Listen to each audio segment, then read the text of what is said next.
Welcome to Roland Garros on a cloudy day. The wind is fresh, and the forecast is that we might get some rain later on, but we're hopeful that we get the final through.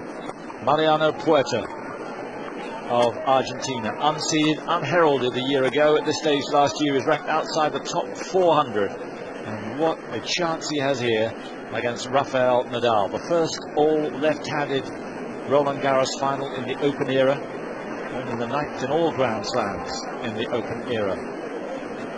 The last all left-handed final here back in 1946, when a fellow called Marcel Bernard came back from 2 sets down to beat the great Jaroslav Drobny. Simon Reed alongside Fru McMillan to take you through this one. Head-to-head is 2-0 in Nadal's favour, and he's won both matches in Umag in 2003 and Acapulco this year in straight sets. He is the overwhelming favourite, despite the credentials of Puerta, which are significant. He had a pretty easy draw, but he beat Cañas in style in the end, and then took out Davydenko. Let's have a word with Mats Wilander now and John McEnroe. We've had South Americans, Spanish clay court specialists that won this title for the last 12 years. Is it possible for somebody with your style to actually go in and play with these guys on clay, or is it not possible to come to the net and take a service return and early? Well, I think, I mean, you're asking me who likes to come to the net. I think it was possible. I felt like when Roger played yesterday, that he had a great chance to really be more aggressive and take the net and take the play, because after it got to be a set all, Nadal started just spinning. To me, it looked like he was just spinning his serve in, his first serve in, and his second serve was even, you know, with less on and shorter. And to me, 112, by the way, sometimes he could have stepped in 4 or 5 feet inside the baseline, taken the ball early. And to me, when I used to play, and I didn't win this, but it felt like if you play clay court players, they don't like to have to hit a great shot or passage at the first shot. If you can put pressure on them. And Roger can do that. Roger's, you know, good at net, but he chose to sort of wait for the ball, stay back, and then I think it's very difficult, because that's the game that Nadal's very good at. It seems to me that the only way you can beat Roger Federer is actually with attitude. I mean, I always tell people, I would have loved to see you play Roger Federer or Jimmy Connors with that attitude. I mean, Nadal is good for the game because he brings attitude, and I mean, his game is not as good as Roger's, but he beats him on attitude, I think. Well, I think it's great for tennis to see a guy that he's so enthusiastic. He loves to play. He wants to compete, and you can still see things he can learn to get better, but yet he's in a winning position, and that just shows you how mental the game is, even on this surface. To me, it'd be tough for me to play Roger, I think, because his game, he's got everything, and so he wouldn't hurt him the same way. I think I'd actually feel like my game would be a good game to try to play against Nadal or some of the clay court players, because they're so used to playing each other. Not that I'm not saying that I would have done that well, but I would have tried to at least, you know, taken it to them early and put pressure on them, and I think the contrast would have been interesting. Just the last one. So you go for Nadal in the final? Yes. I thought that there was a chance for Corey, to me, because I thought Nadal Federer would play and everyone would be talking about the match. But Corey, it looked like he didn't recover from last year's final, and he lost a 5-hour match to Nadal in Rome. And so now, I mean, I congratulate Mariano. He's a great tournament. He's a good story. Come back. He's been out of the game, but if he wins, I'll stand on my head in center court. We will remind you. Thanks a lot. Be there next. Well, there's the prospect, McEnroe standing on his hands, so he's only commentating 20 metres up to our right, so we'll have a word. Puerta, a runner-up here in the boys' title in '95, lost to his compatriot Mariano Zavaleta. He is the second favourite here for him. Yes, there's no doubt about it. I think it's a case of the prodigal son in Puerta up against a prodigious talent in Nadal. And Nadal, I think, has just got what it takes to win here. I mean, Federer found it so difficult. And, of course, Puerta's going to play him very differently. But is Puerta going to be patient and try and out-rally Nadal from the back of the court? I doubt it. I think Puerta's going to try and take the play to Nadal. And in the process, I expect him to make probably a few too many errors. But don't underrate Puerta. I've been an admirer of his for a long time and was a little astonished when he left us for some period. But what a story it is, this comeback to the final. Yes, ranked outside the top 400 because he had the 9-month ban for clenbuterol, a steroid in 2003, but he's come back in spectacular style. Here he is training. This was yesterday, and over the other side it was absolutely packed to watch our man Mats with Rafa Nadal going through the motions. Rafa, a big admirer of Mats. Of course, Mats the last man to win Roland Garros at the first attempt. Rafael, how was it to practice with Mr. Mats Wilander, 3-time champion? Sí, la verdad que ha sido un entreno bonito, ¿no? Para mí jugar con un jugador como él It's really good fun practicing with Mats. For me, play with such a great player is precious, unforgettable. We practiced well, both of us well, and had a good time, and that was important to me on the eve of the match. Yes, Mats, the youngest champion at the age of 17 back in 1982. Nadal bidding to become the youngest. He's 19, of course, 19 a couple of days ago. And absolutely packed out here, 15,000 crowd. Puerta with terrific credentials now, 23 and 8 years on clay. Nadal, of course, the man, virtually unbeatable. And his 2005 record, 47 wins, 6 losses, 37 wins and 2 losses on clay. We have an Argentine champion last year, of course, in Gaston Gaudio, and Nadal following the footsteps of Jimeno, Bruguera, Moya, Costa and Ferrero in the open era. And he has a frightening game for him. He does, because he just there is no let up in him. He does not seem to get tired, and he has quite an edge over Puerta here in terms of hours spent on the court. Just about an hour and a half less than his opponent. Most of his matches have been pretty short. Only one match against Grosjean was over 3 hours, and then had they not had that one incident there where Grosjean held up play for quite some time, it would have been under 3 hours. Whereas Puerta's had a couple of really long 5-setters. Guillermo Vilas, one of the 2 Argentines to have won this tournament in the open era. Gaudio last year, Vilas way back. And all credit to Vilas, who has sat through Puerta's matches. And Puerta says that he owes a lot to Vilas, not only as somebody who he admired as a young kid, but as somebody who's given him a tremendous amount of support in his rough times. And he sat here all the way through Puerta's 5-set matches.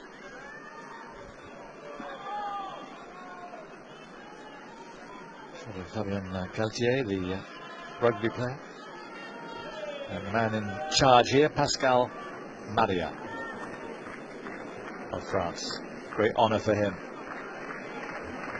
Women's final was so one-sided we couldn't get too worked up about it, although it was emotional. This one, we're hoping for more.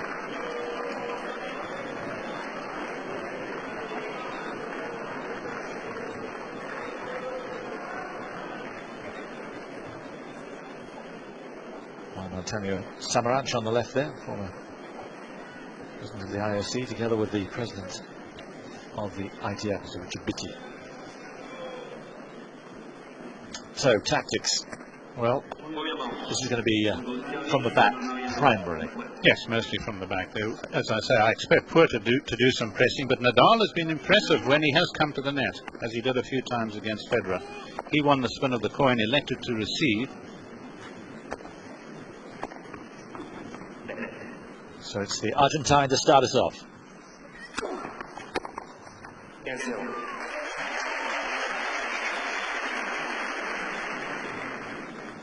was a monumental win for Nadal against Federer, make no mistake. Didn't start that quickly though.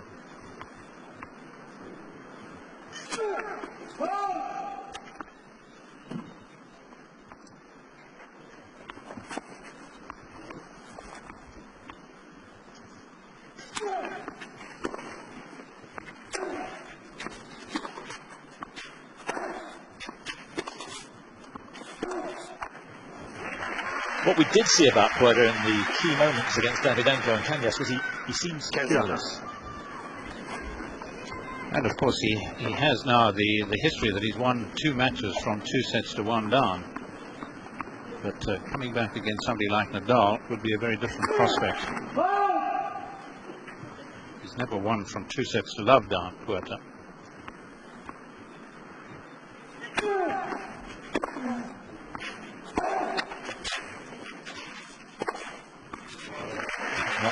Very calm there, wasn't he? So much has happened to Nadal this year. I feel this isn't going to faze him. This is his destiny. Well, he certainly reached the heights, didn't he, against Federer? And he seems here to be concentrating very, very much on the Puerta backhand. We'll see if that continues.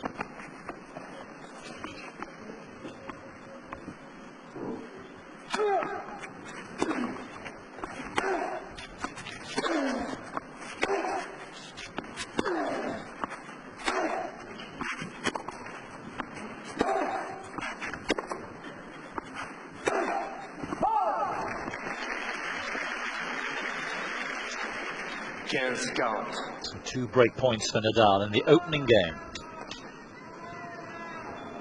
Very different start. It's against Davydenko, where he started with a love service game. Very windy conditions then. Somewhat less windy today, but still the wind out there.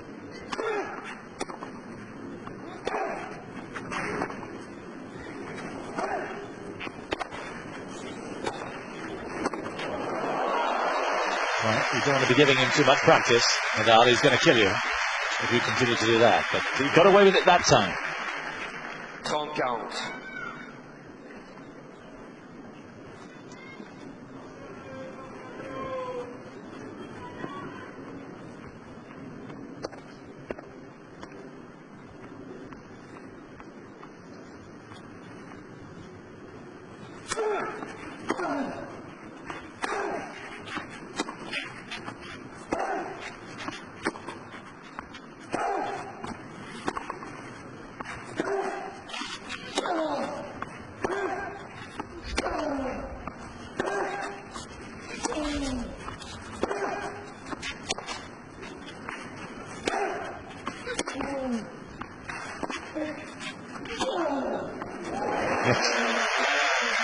I think he's got to get the job done quicker, Puerta, if he's to have a chance here. Once he gets involved in those kind of rallies, I think he's going to be second best. Yes, look where Nadal is playing this forehand from way over on his backhand side, and even apart from that one rally where he did play quite a bit, of course he was up 30 love at the time, quite a bit to Puerta's forehand. He is looking for the short ball from Puerta on the backhand side. If he can get the ball up high against the single-hander's backhand, it's difficult, even though Puerta's got amazing strength, to bring the ball down from that height.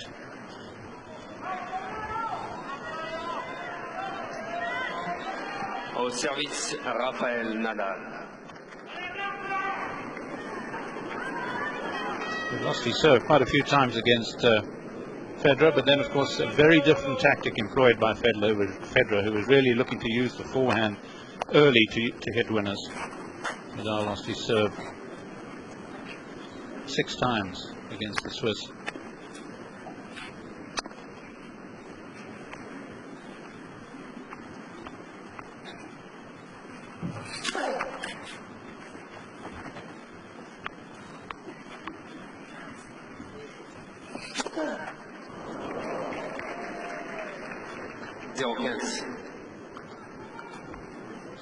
Served only 4 doubles in that 4th setup.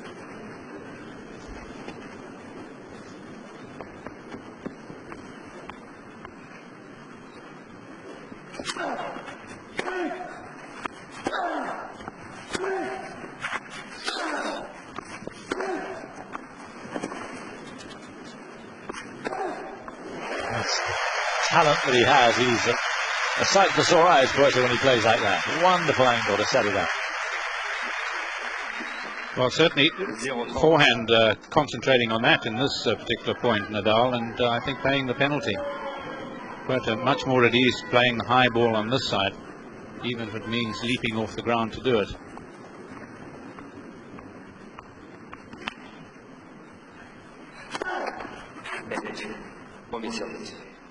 Nadal this year has not lost to a left-hander, and last year he was 3-0, so he's lost to one in the last 2 years.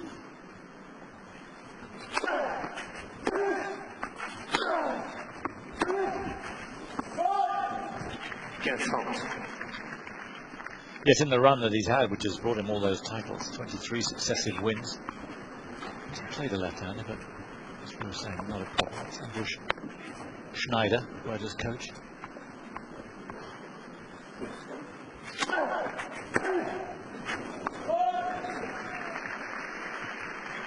And I suppose the inevitable question is, how has Puerta done against left-handers? Well, he's played Nadal and lost, and he's played Jürgen Melzer and lost this year. So just the two.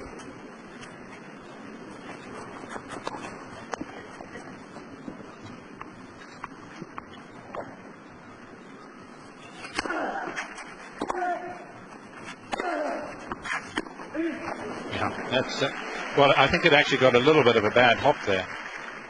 So that's going to be the dilemma, I think, for Puerta. What to do with those balls. It's really hard blowing. We might be a bit stronger than I first thought.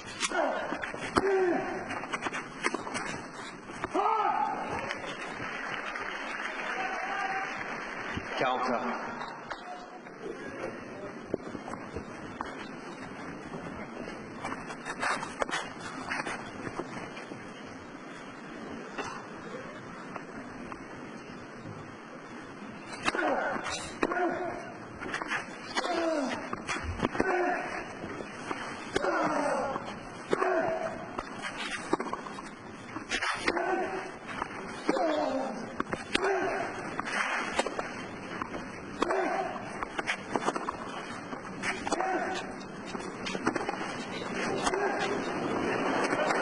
Well played, Mariano Puerta. His best rally so far, and he didn't get flustered when the ball kept coming back.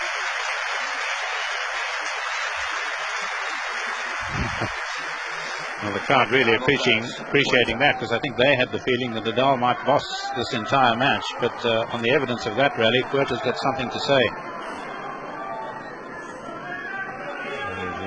The immediate chance of a break back.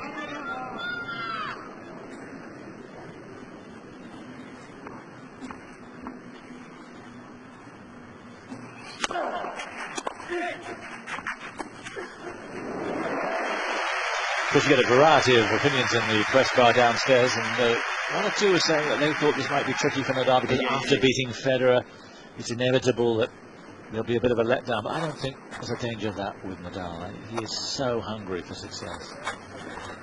Yes, I think that's one of his great attributes, really, is his determination and his concentration on court. One or two signs of nervousness here. You wouldn't be surprised at that, though. Nobody would. What a terrific choice of shot, that little drop shot.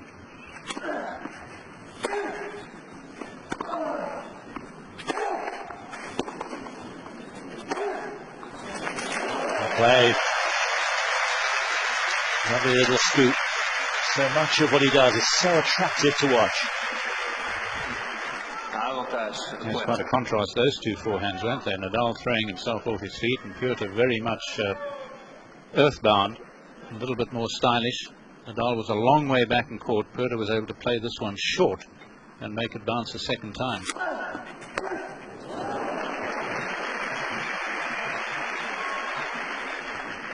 Negated.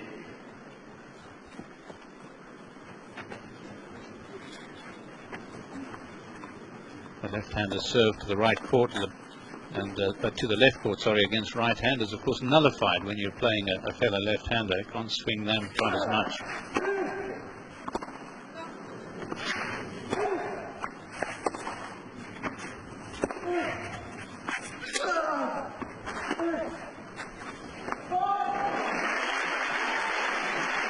Nadal digging in for the long haul, and of course he's been through that long haul so many times this year. He's had 23 successive wins, but he's had to really dig deep on several occasions. Courier in Rome, of course, the biggest example.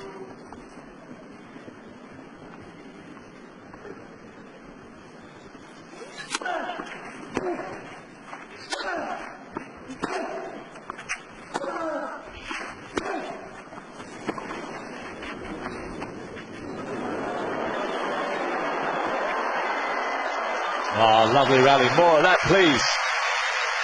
But there's the problem with Nadal. You get him way back on the backhand side, and he gets it back so deep. Yes, unlikely drop shot by Puerta, but it's one of the shots that I first admired in his game. In fact, it reminded me of the great Drobny, the left-hander who used that left-handed drop shot. But look at Nadal's determination. Dangerous to go cross-court, but just makes Puerta stretch far enough that he couldn't control the volley. Puerta started so well, he got nothing to show for it. That's the problem.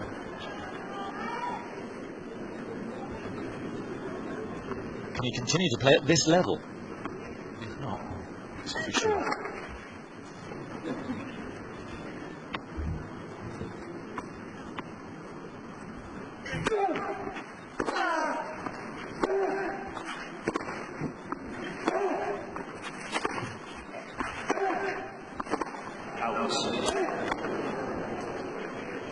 Good spot from Pascal Maria.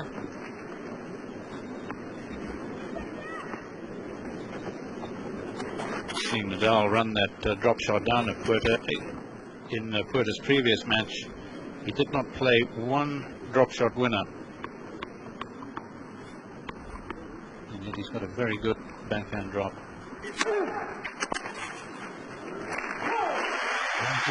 Tick that serve. He's only 5'10", Puerta. But that was 199 Ks. Kenza.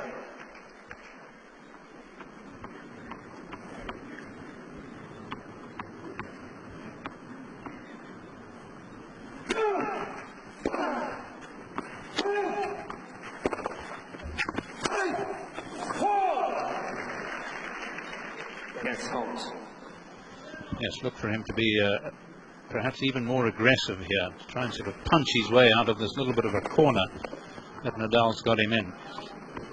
It's too soon to panic, I know, but he doesn't want Nadal to get too far ahead.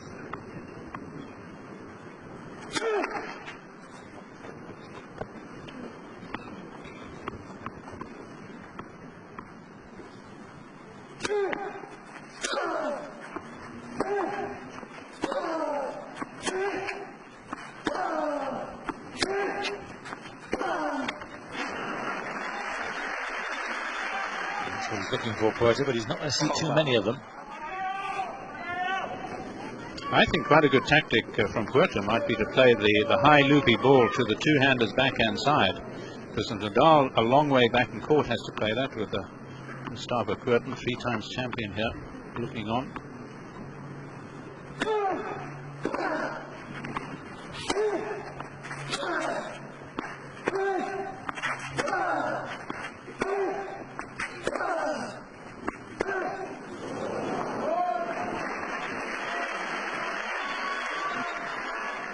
All the time you get the feeling when he gets involved in rallies like that, he's just looking for something a little short to pull the trigger. Didn't have to there. He's got break point for a double break.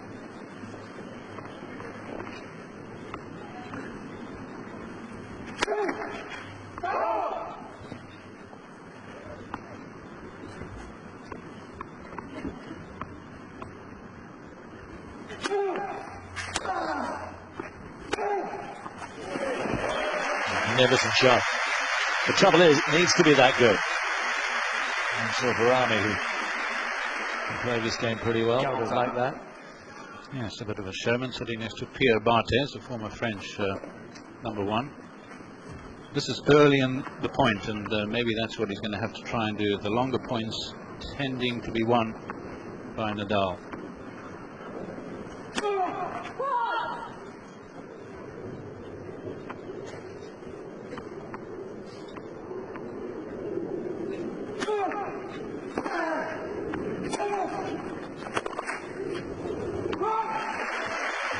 Nadal unlucky there, got a no bouncer. No way to get any real shot on it. Puerta deserves a bit of luck at the moment.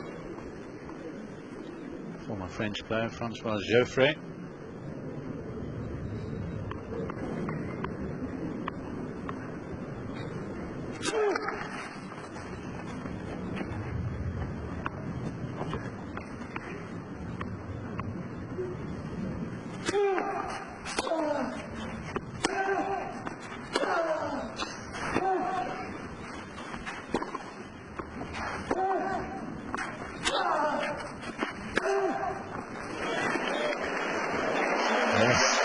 Excellent start from Mariano Puerta.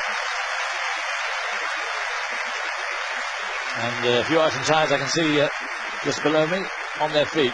1-2. So Puerta gets on the scoreboard. Nadal, though, serving 2-1 to the good.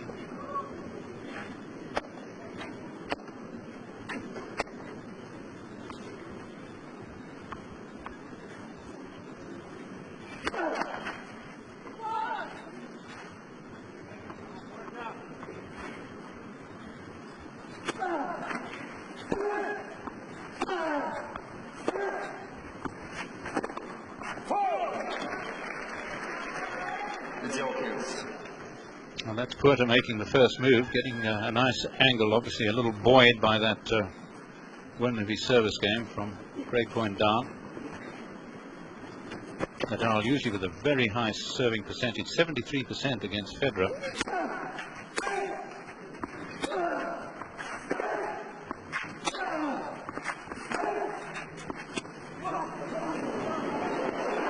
The drop shot is so good, it's an important weapon in his armour. He is a bull of a man, but he's got touch as well.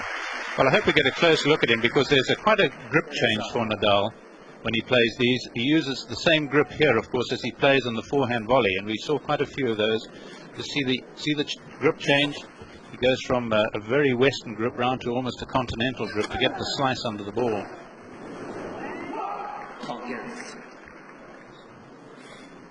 And you can see him when he's running into the net to prepare for a forehand volley, the same grip change takes place so that he can punch the ball.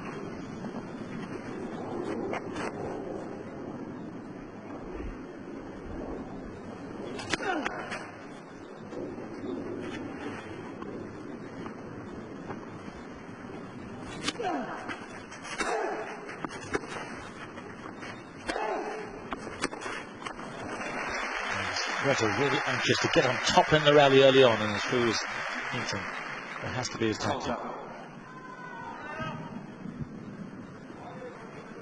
Hear the wind through Pascal Mario's microphone.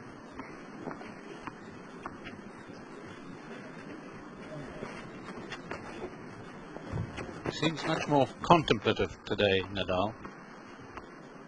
His biggest ever occasion.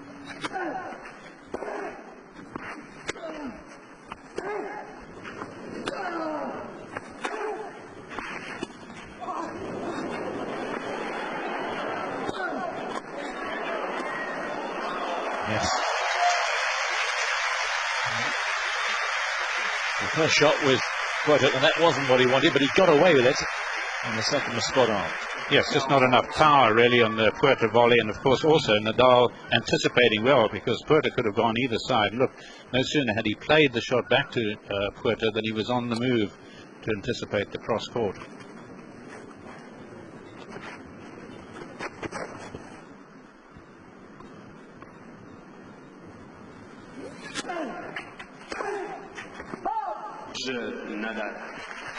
So none of the games are easy, but Nadal has won 3 of the 4 of them so far.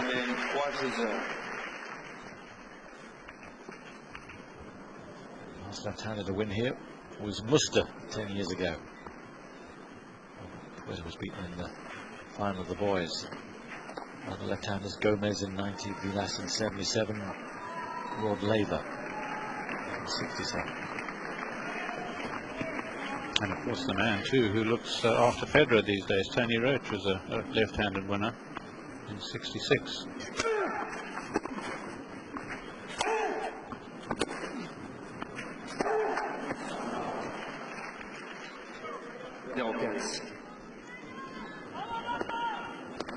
Seven unforced errors. He's going for it more and more. Percentages so far not in his favour.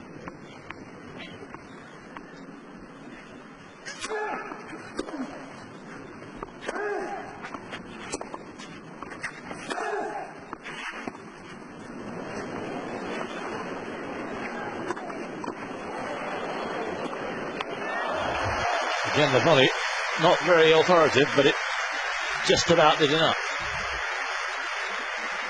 Well, we've seen Nadal play more drop shots in this match than he's played in a number of matches. with Puerta a long way back, and part of the tactic, of course, tire the man down, just break his game up. But heartening, at least for Puerta, that he was able to get there and then win the point. Didn't serve well against Davydenko, admits that.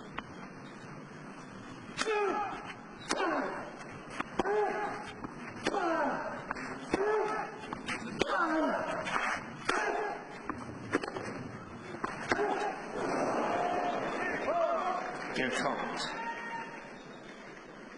must feel the heart go out of him a bit when the rallies do go long, as if, no, I've got to try and do something a little bit extra. And that's when the mistakes are happening. Once he gets on top, he's very threatening.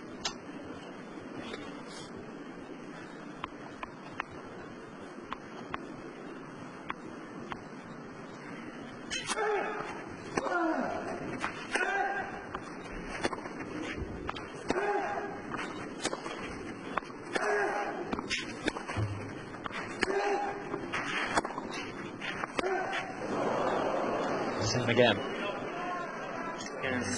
Life's starting to get very tough now for Mariano Puerta. Nadal's senses now settled in the match, not making errors at all, and it's getting increasingly difficult for the Argentine. Yes, he's just about to change his racket or something here. This concentration on the backhand proving very profitable for Nadal. The miss hits are beginning to multiply from the Argentinian. He's calling for the trainer.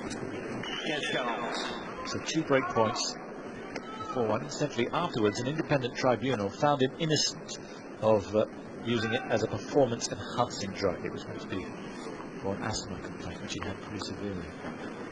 But he still served his ban.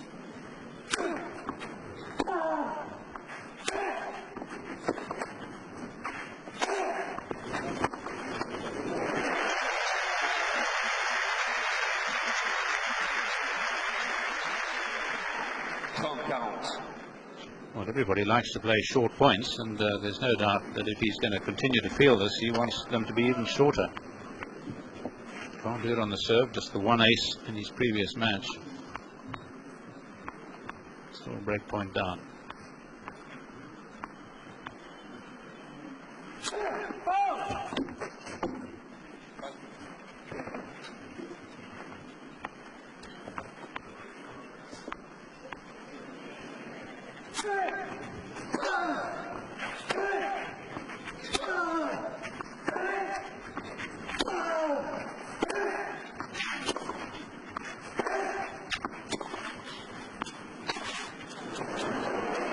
Well done.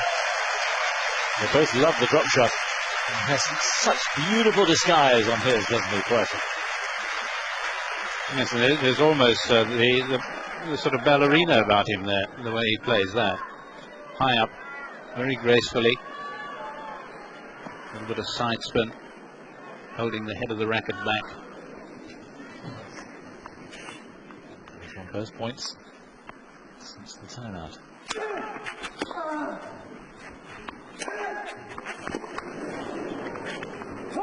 That's a terrific second shot there from Puerta.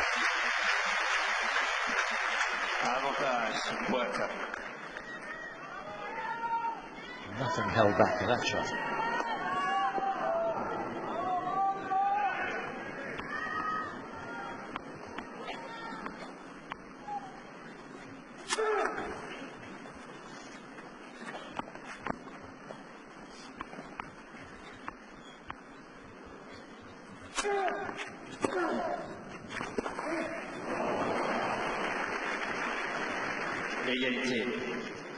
Just get a little flustered if Nadal can get it deep to that backhand. Certainly looked very flustered there.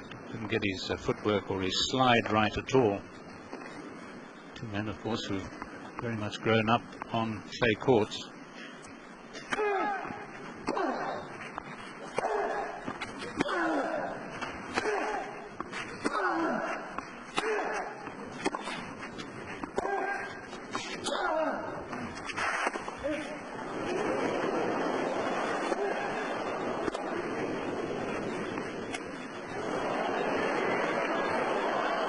No.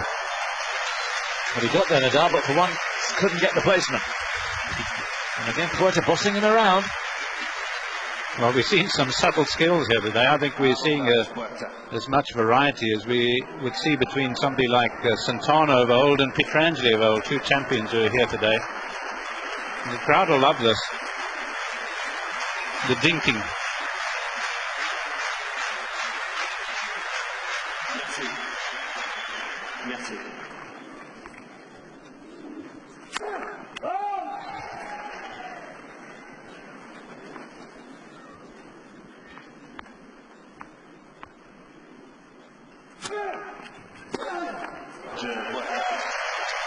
Puerta works really hard and does so well. 2 break points, the back and the thigh a little bit suspect, but he's come back. Still Nadal by a break. Well, it's been an enthralling start to this match. It's not all Nadal, although he does lead 3-2 with a break. Puerta testing him out.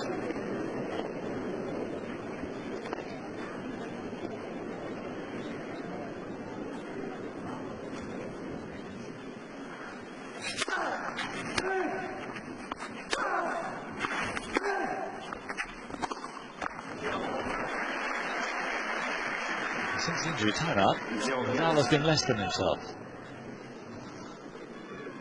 That's all 3 service games. He's dropped the first point. I noticed against Federer in 11 of 19 games. He lost the opening point on his serve.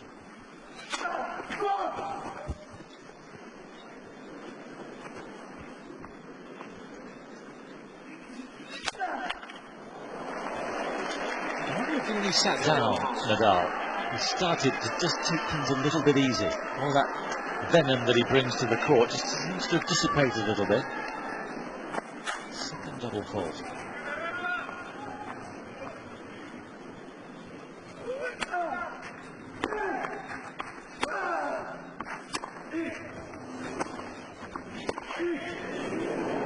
Brilliant.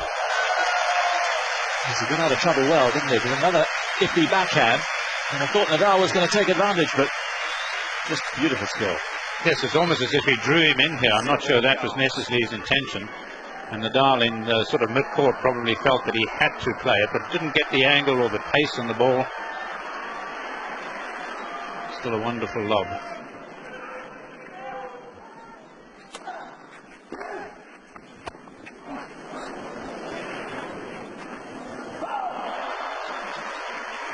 We're seeing all the skills here, aren't we? People thought this might be a rather one-dimensional match. Far from it.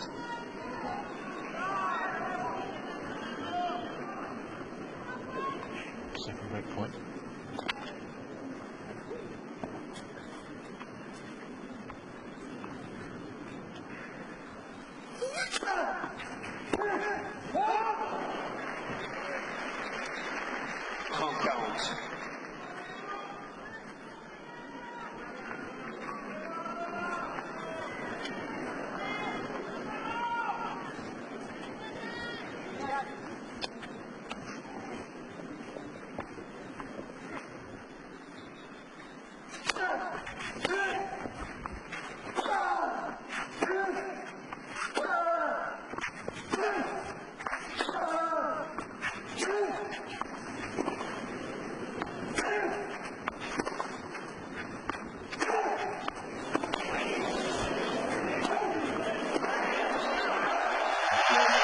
Played.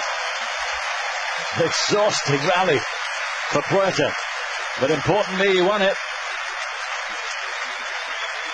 and he's broken Nadal and levelled up at 3 games apiece, and we have a real match in our hands here if Puerta can stay healthy.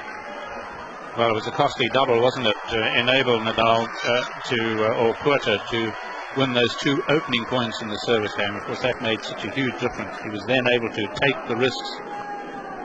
One backhand didn't pay off, but the forehand certainly did.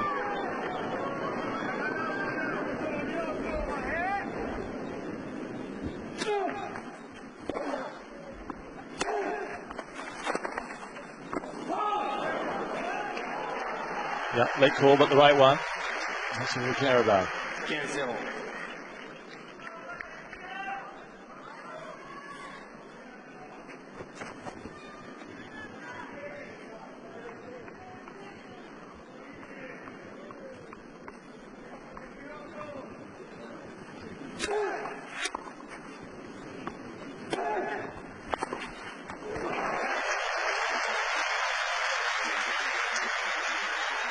great bit of power on that serve, 192 Ks.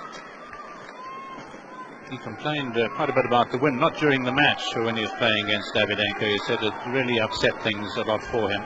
He didn't feel that confident, even though he went on to win the match.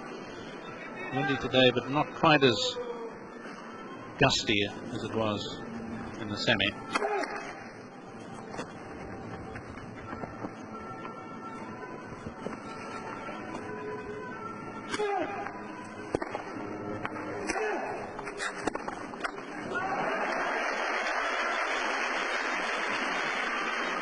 Definitely get off the boil, Nadal. And at the moment he looks an ordinary player. We haven't said that much in 2005.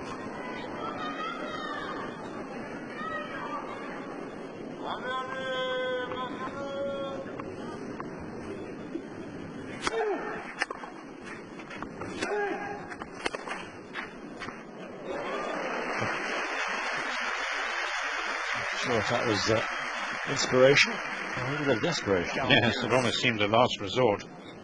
Just a casual flick of the ball, which just landed on the line.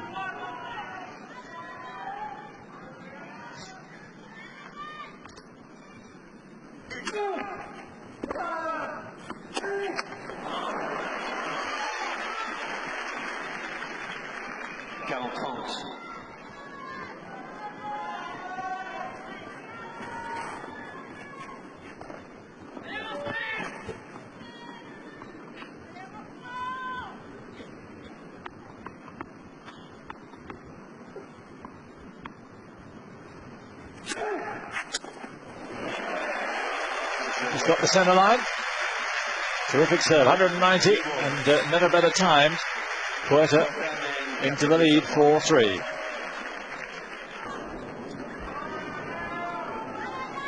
So Nadal behind now for the first time in the match. 3-4 new balls. Now sort of refine the sort of vim and vigour that he brings to every match.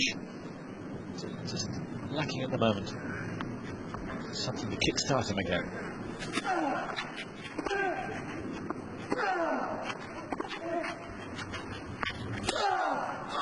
Interesting is what Max and Johnny McEnroe were talking about earlier on. He's just floating the ball, isn't he? 143 Ks first serve there. Yes, I know last year on the tour, one of the highest first serve percentages. But he himself says he needs to make more inroads with his serve.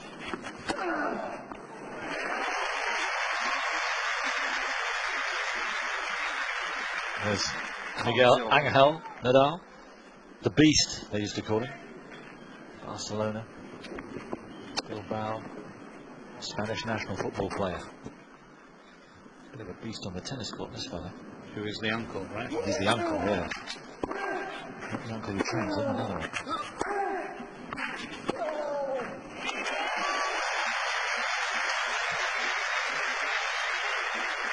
Well, I too thought that Nadal's body language was just not quite as positive as it has been in previous matches. The most aggressive he's looked was actually while they were sort of talking to the umpire before the match during the spin of the coin.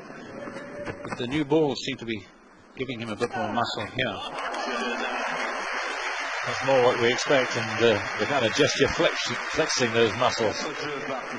Now the Spanish colours all too evident. Enough service game. Yes, his first of the match. He only had one love service game against Federer. Puerta tends to make a habit of love service games, either for or against. Now there's a look at that very high percentage. He was 73, as I say, against Federer. The whole of last year on the tour, 70%.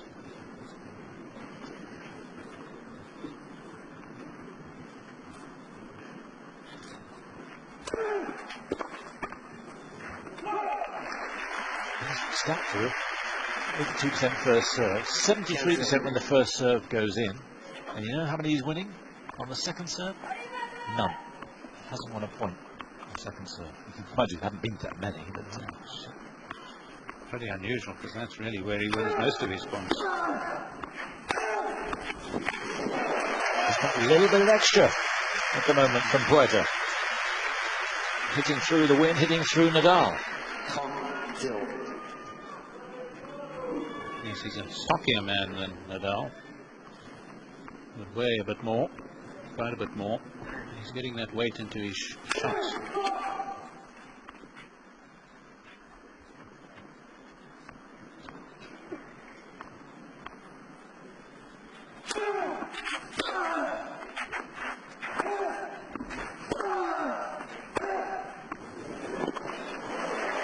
Afraid. Not just power, always thinking. Well, what a smart move it was at 15:40 on the Puerta serve to call for the trainer, because since then really he's played his best tennis. Yes. And had he not called for the trainer and just let the game slip, it may well have been all over. Sad.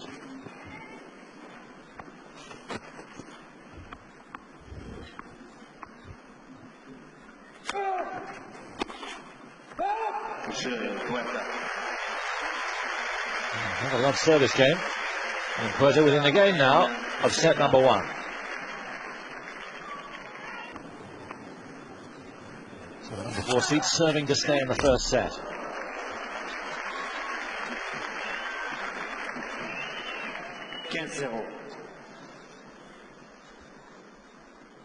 Was beaten by the bounce. It wasn't the pace.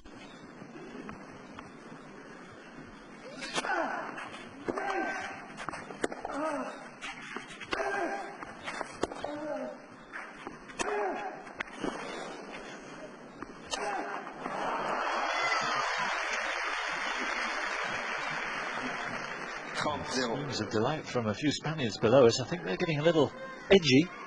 This isn't the match they hoped, perhaps thought it would be.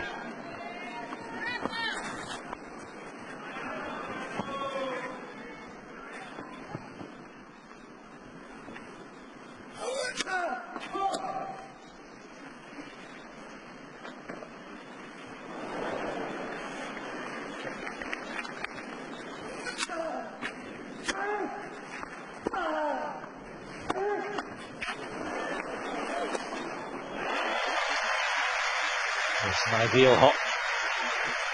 The on-rushing Nadal. Suddenly a profusion of points won on serve, but made so much easier for Nadal, of course. Gave him plenty of time.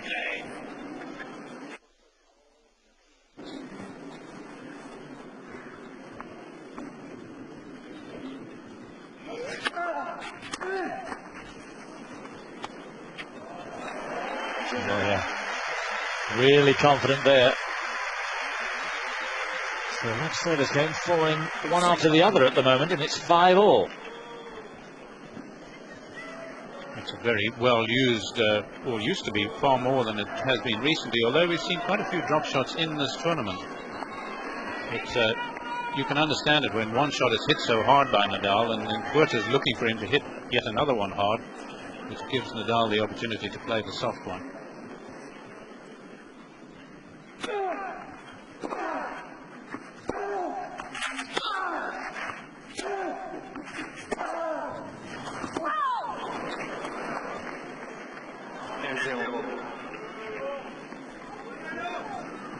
Winning importantly these first points on serve.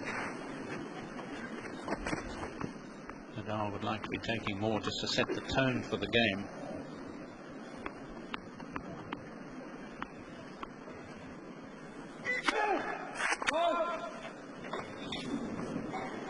A little late, but it looked wide. Probably good.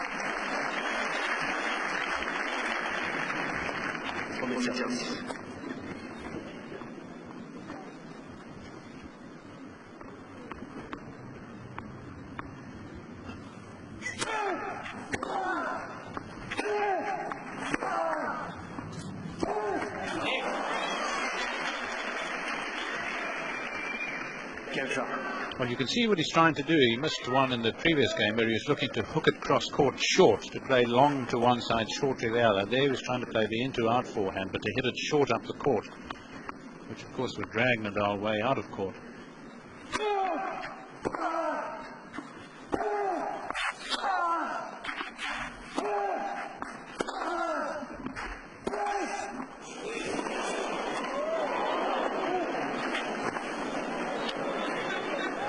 Oh, that's gorgeous. His best shot so far, inch perfect from Rafa Nadal. Yes, the computer was going through his brain there, just how much wind am I going to have to play, having just pushed this one back into court, anticipating surely Puerta was going to go to open court, and then reading the wind perfectly. Got to work all that out as you run to the ball. How hard to hit it.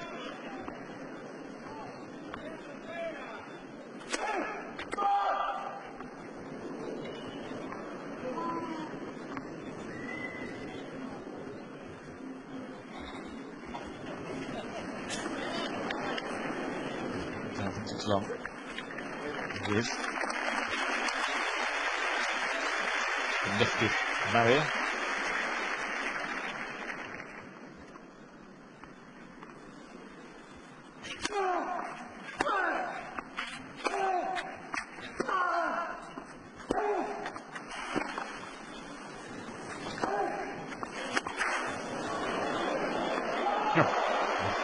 Quite. Felt good off the racket, but not quite that time. Amazing side spin there. Yes, I'd have expected him actually to be more accurate on the forehand than on the backhand. The reverse has been true with the lob.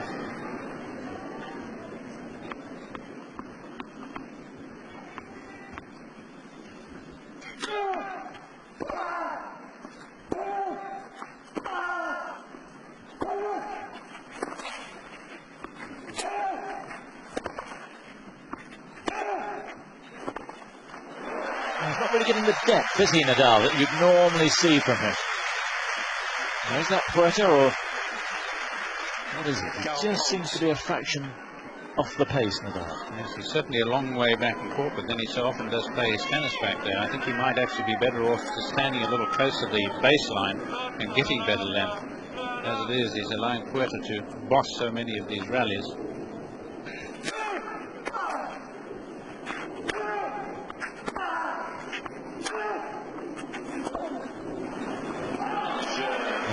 Long it is, and Puerta holds again, and it means that Nadal will have to serve to stay in the second set for the second time. He held his serve in the last service game, and was able to stay in the set pretty well. He'll do the same. 5-6.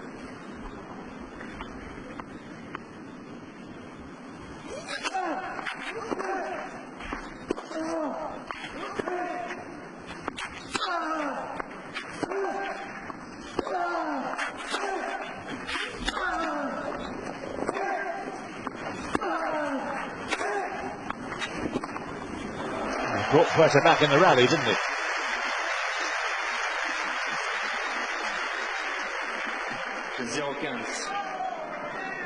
Graham Gilbert having something to say about that rally.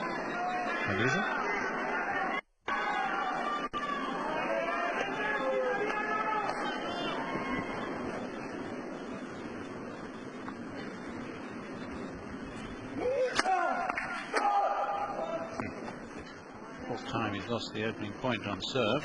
It's not chronic, but it's important.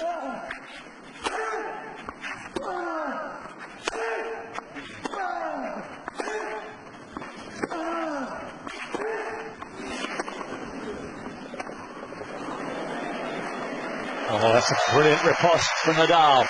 The fist goes across the net. You just get a sense now that Puerta's starting to fancy this an awful lot. Well, it'll be all Nadal here, running to the Puerta drop shot. I mentioned that he's got an outstanding backhand drop shot. Just looking to deceive Nadal. Nadal was quickly onto it. You can almost see it coming. Under control at the end of the quick run though. Not easy to play that shot. He's moving so fast.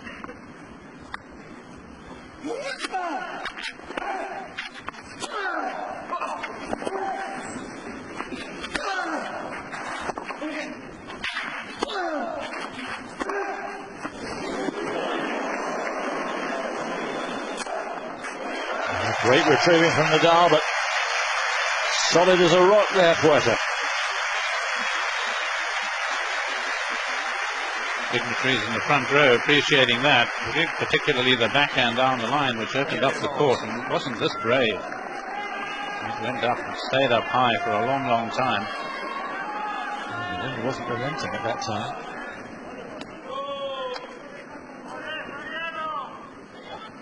It's from the set, Puerta.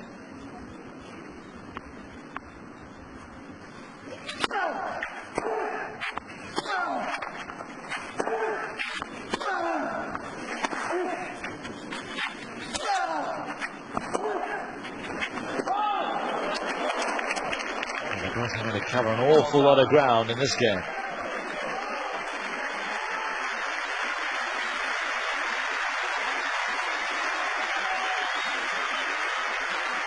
Certainly no signs of that thigh handicapping him at all.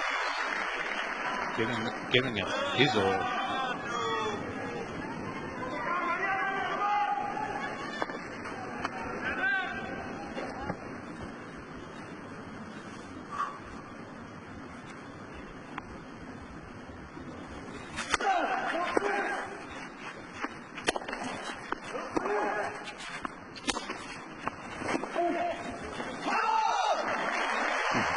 Yeah, he's warming up now, Nadal. 40 points. Point to take us into a breaker.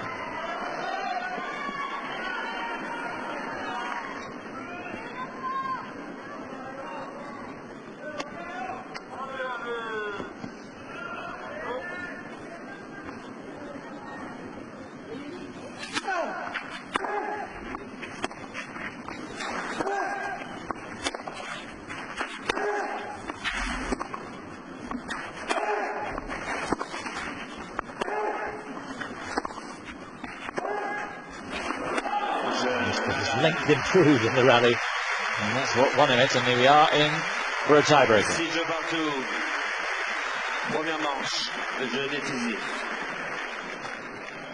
Yes, Nadal's just played the one tiebreaker this week in his very opening round. Otherwise he's 10-6 for the year. Puerta hasn't played one, except he's 9-3 for the year. That's a very impressive record. As this, particularly since for Puerta.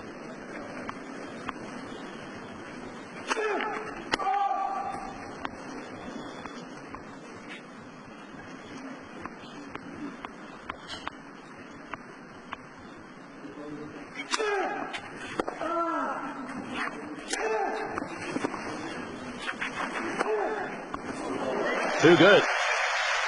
Danger was that he might just have overcooked the angle the second time, but not a bit of it.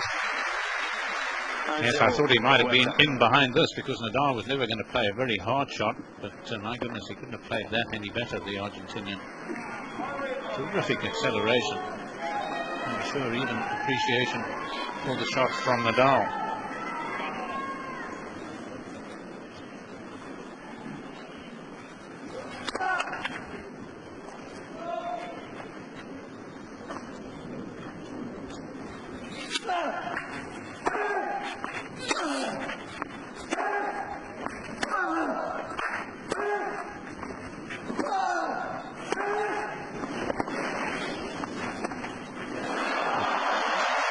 Just a little too cute that time, but it's come off enough.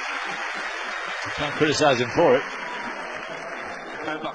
Yes, the difference, I suppose, between going cross-court and down the line, just that much further for the ball to travel, just underneath the tape it hit.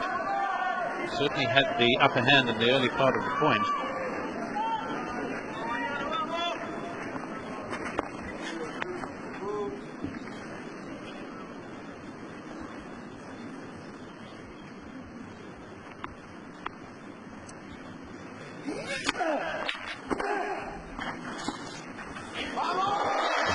Beautiful. It was almost as good as he thought it was. Yes. I like the way it just changes the grip there, plays the single-handed back, and then looks to go in behind the drop shot. But there was no need. You want the ball bouncing a few times, really, before it hits the service line, if it does advance. You want that slice to keep it low.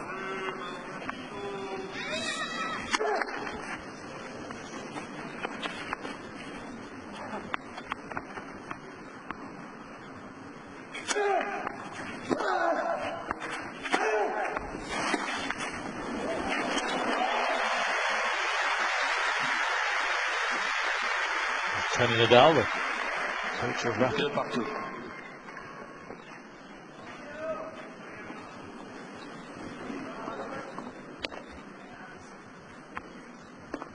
Has the shot that does most of the damage for both these players.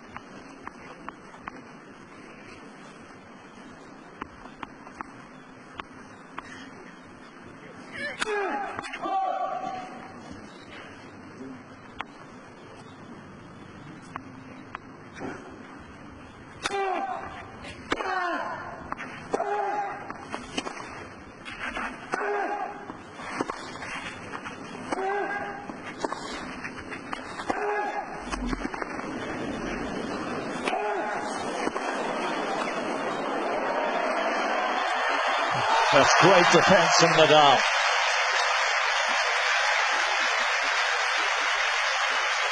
Extraordinary commitment to the rally. And it might well be the deciding rally. Yes, could be very, very important. Puerta was totally on top in the rally, and of course just didn't anticipate the fact, and should have, this is a clay quarter after all, that Nadal would be able to run this down. He looked as if he had the point one, but the beauty is on clay, the ball just sits up that little bit slower, the court bites it, gave Nadal that much more time. The aggressive shot right at the body. Totally intentional and totally fair. Yeah, no hint of an apology, and none expected there. Most aggressive point. No, it was on the defence finally. An apology. To see a little bit more of that from Rafa Nadal.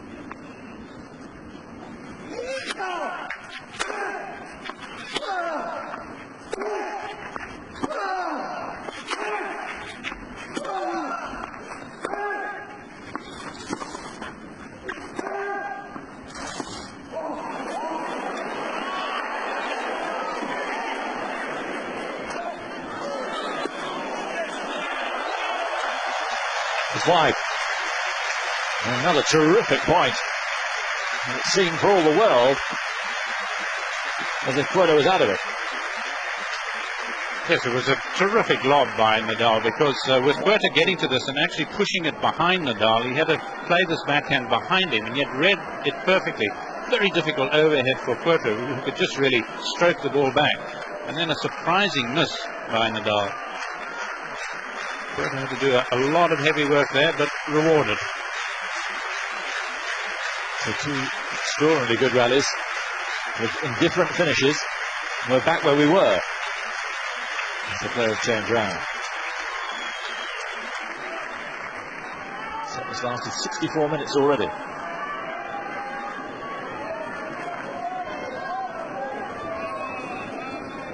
It's the quickest singles final was played here in 1 hour and 8 minutes.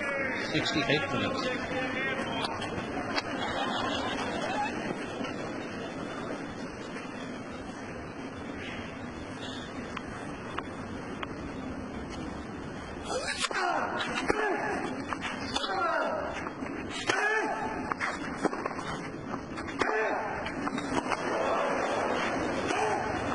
Yep. Just slipped a little bit, going for the first backhand, and that was enough. In comes Puerta, and he's ahead now. Blue and white of Argentina suddenly to the fore, and I'm not surprised. Terrific bit of wrong footing. Nadal a long way back in court.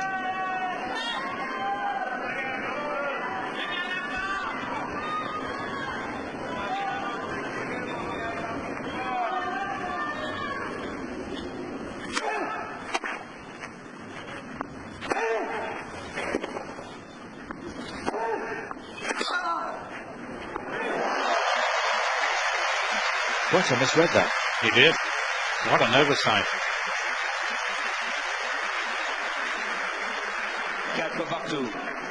Well, he could kick himself from here to Buenos Aires after that. That's for sure. That was well within his compass. And it was comfortably in. Nadal letting him know. Quite like that.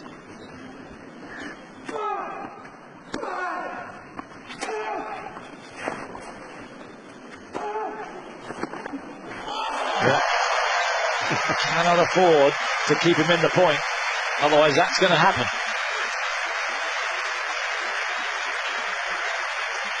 Well, he played some brilliant shots early in this tournament on the run like this, Nadal. Puerta's point it seemed to be, but you can just never rule him out of it. A cracker. And he's got these two serves now to finish the first set off.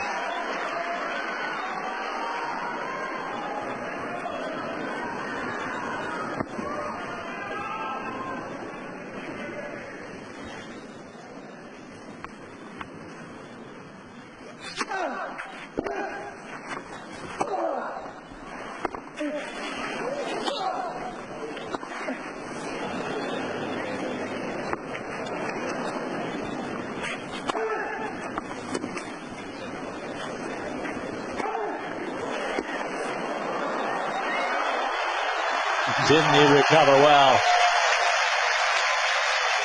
Magnificent.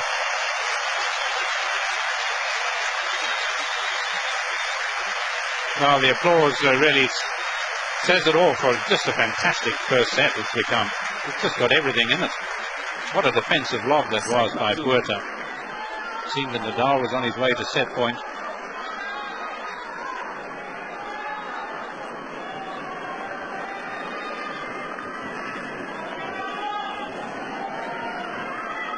What next? Just a slight delay, and no one's hurrying them after that rally.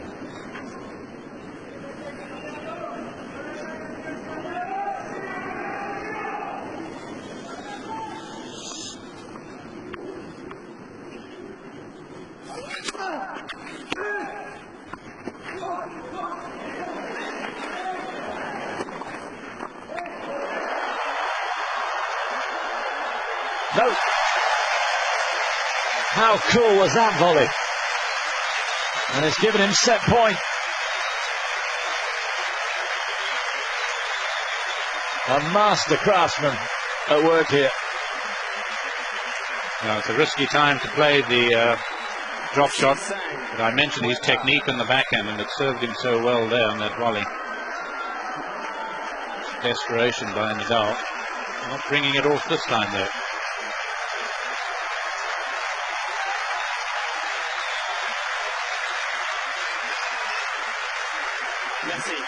Set point to Puerta.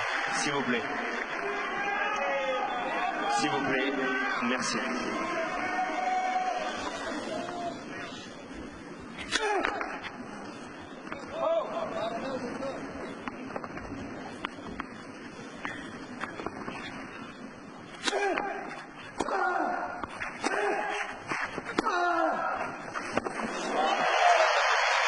Nadal exploding there. Puerta has done so much work in the last few minutes. Just couldn't get across to it. And the set point save. Yes, and some very positive body language from Nadal. You would expect it because he got such good length on that two-hander. Now, what is Puerta? This is one of the first negatives we've seen from him. Yesterday, he was complaining about serving from that same end on which he lost the point, saying that the wind was against him and he didn't like it. It's the only thing I can think of, because it was fine play by Nadal that won the point. It's a grey all day here at Roland Garros, but nothing great about the play. Just super, and the break has been better than anything. 6 points all.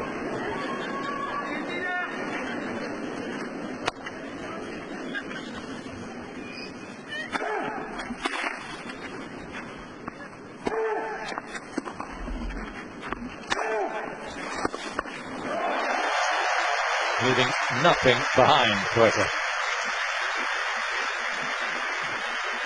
Set seeds for Puerta. Second set point. Didn't he lay into this one?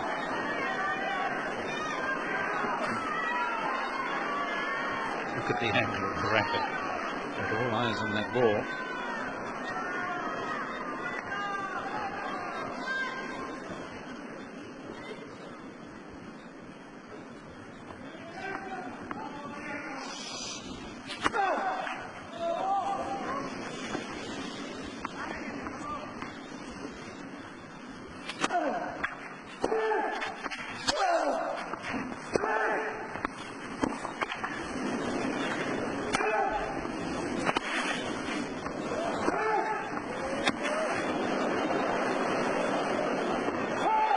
It's away. And Puerta has taken the first set. Against all expectation. But very probably the better man in that first set won. 72 minutes. First set to the Argentine.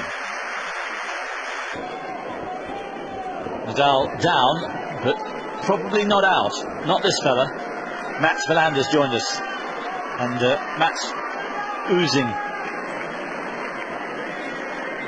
all the accolades you can about the first set. It was just fantastic, wasn't it? Oh, I thought it was amazing. I mean, I really thought that at was it 4-1? I thought Puerta was done. I mean, he looked like a player who couldn't keep going, but the way that Puerta hits the ball today is just amazing. I've never seen anyone hit the ball that clean, because I actually practiced with Rafael Nadal yesterday for an hour, and how you can hit balls like Puerta does on Nadal's big topspin balls, I can't believe it actually.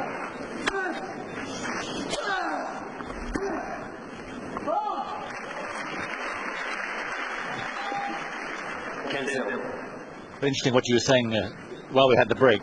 You don't think that set actually will take anything out of Nadal mentally? I don't think so. I think Nadal thought that if he wins the first set, he basically got the match.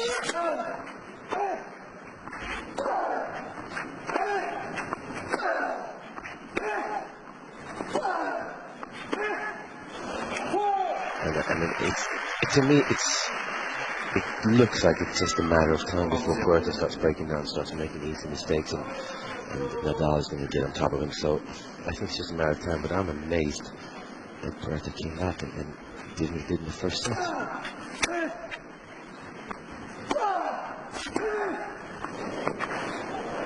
Did you get the feeling at all that Nadal, after the injury timeout at 3-1, that he just started to take his foot off the accelerator a little bit, as if he thought he might have won the match? I think definitely so, yeah. I think he needs to take command of this, dictate the rallies a little more, because really Puerta is dictating every rally so far, and this is the way you have to play Nadal, but how can you keep it up? It's very hard to say. Nadal needs to switch into second gear here, I think, soon.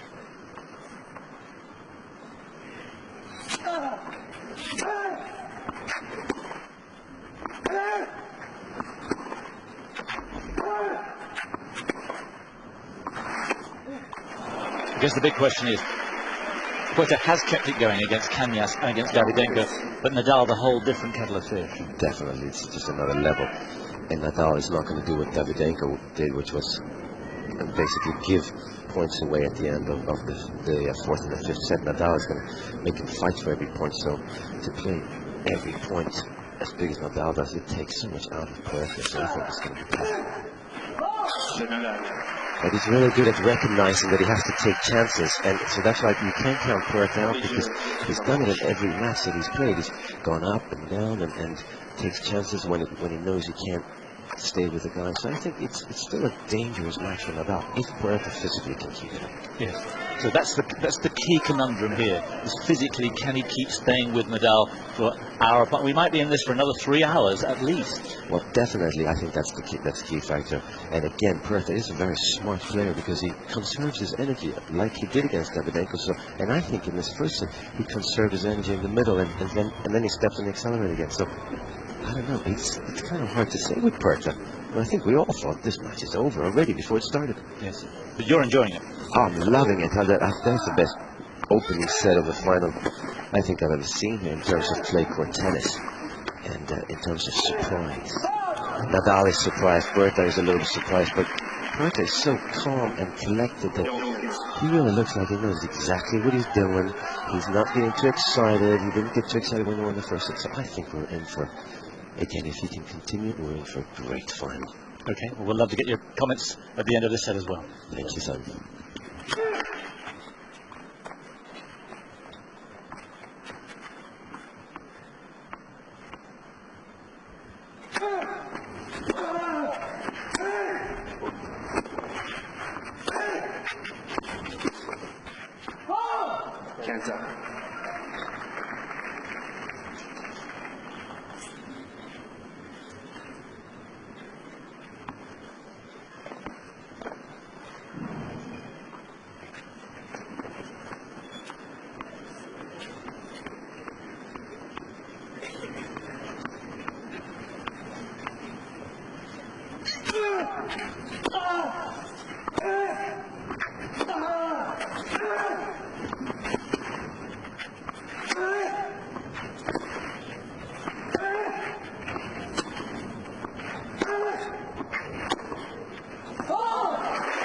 Thanks, join me again. Don't know if you picked up any of what Max was saying through his version. Is, I mean, he just thought it was amazing what Puerta was able to do in the first set. He still believes Nadal will win it because he thinks physically Puerta can't stay with him for too much longer.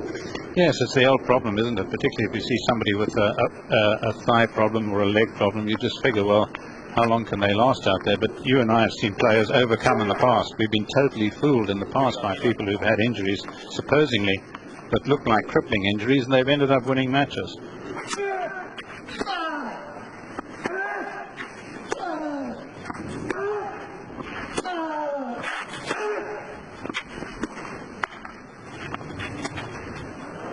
Well played.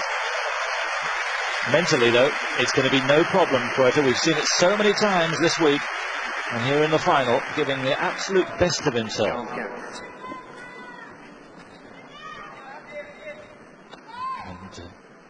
And make no mistake, he outplayed Nadal. It was a mighty close set. But he was the boss for over half of it.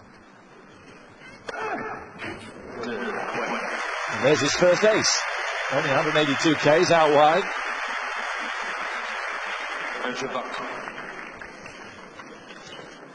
Yes, whether Nadal's got to look to try and play some of his tennis from near the baseline, or whether he's taking the long view, just thinking, well, I'm going to make this a marathon. This guy's hurting, and I'm convinced that if it goes the distance 5 sets, that I'll win this match.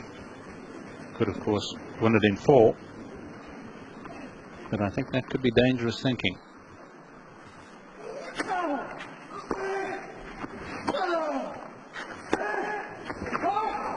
The guy we saw with the flag over his head, he was there last year. Of course, he couldn't lose last year. He might be on a winner again this year.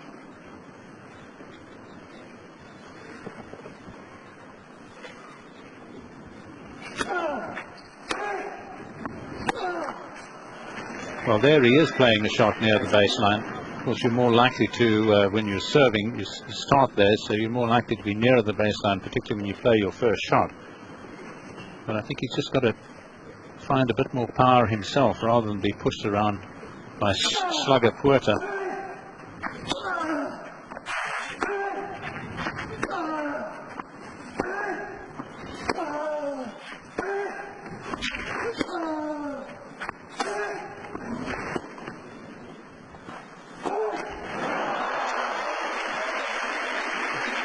Well, going for the coup de grace that was going to miss anyway.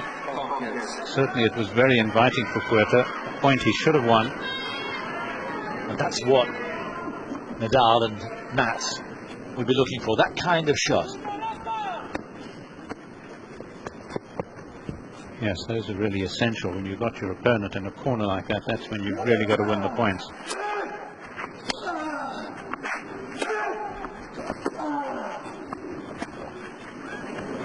Brilliant. Backspin, side spin. And of course, the way he's tackling Nadal is a very different way from the way Federer tried to do it. And where, too, he has a slight advantage over Federer, not too many players has, is that he's got more continuous power on the backhand side than Federer has. Federer tends to hit some hard backhands, but at times will hit them quite softly and very short. And Nadal could jump on those. There's nothing too soft other than the drop shot from Puerta.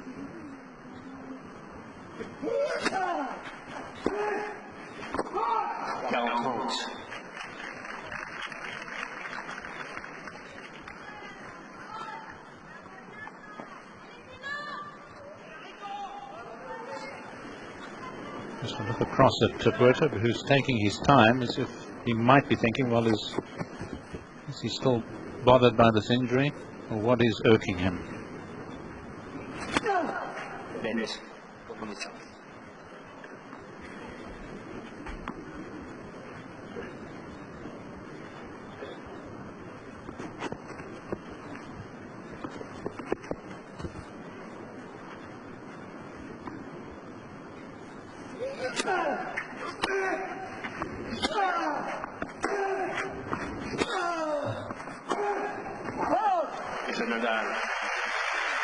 Tough game for Nadal. They've all been tough.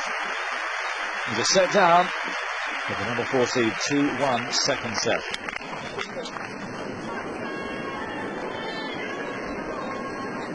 commentary boxes way up top. Side. And they are. Down below the left shoulder of Mariano Puerta, who right now is at 1-2, is set up against Rafael Nadal.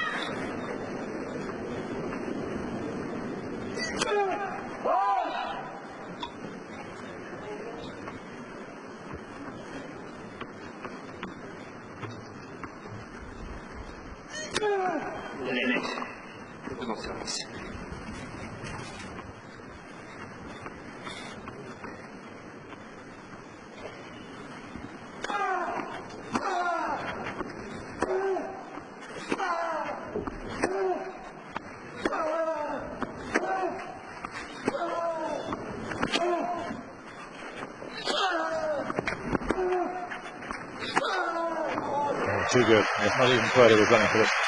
You know, all through the match as it's evolved, you look for reasons why Nadal's not the governor here. And I just wonder if it's the left-handedness, but he's played Puerta twice before and beaten him very easy. Puerta seems just to be playing too well. Yes, he is, and he's not finding any weakness. There's power from both wings from Puerta. There's variety. 2-4 and 4-1 have been the scores in their previous two matches. Very one-sided. And one of them was this year. This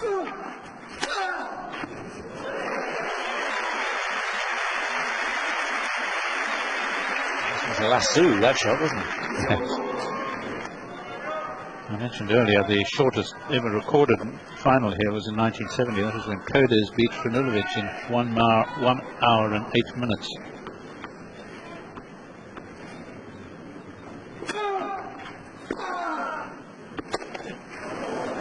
Line.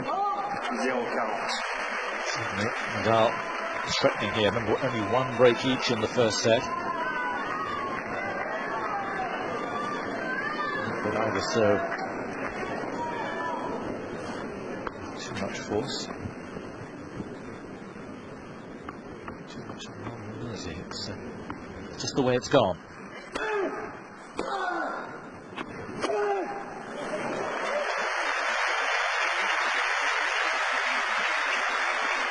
Well, it turned out to be a clever bit of serving because he got the curve, didn't hit it all that hard, just took Nadal out of court and then wrong-footed him.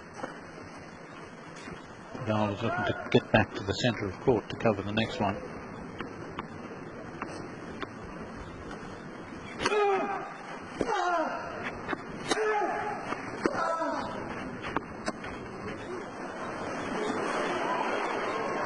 Well played.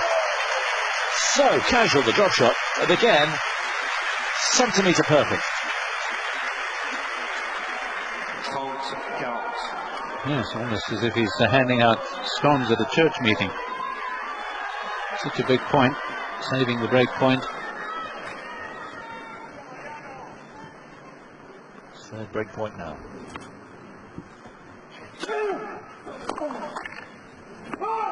Really clever serve, only 168, but you saw how far it took Rafael.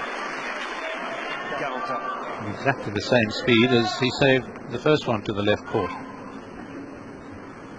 Same idea.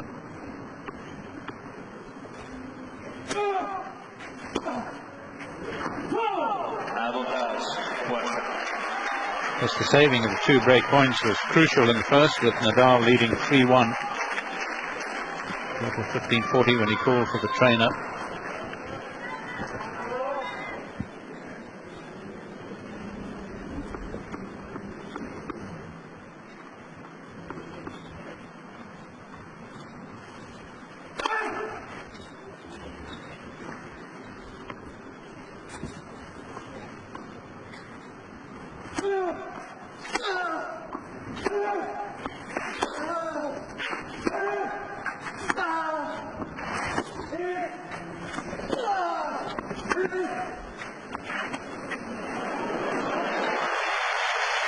The drop shot is one of the key elements from both players in this match. Yes, I'm sure that's going to be the headline unless things are very different from now on, but I can't imagine why. Drop shotitis.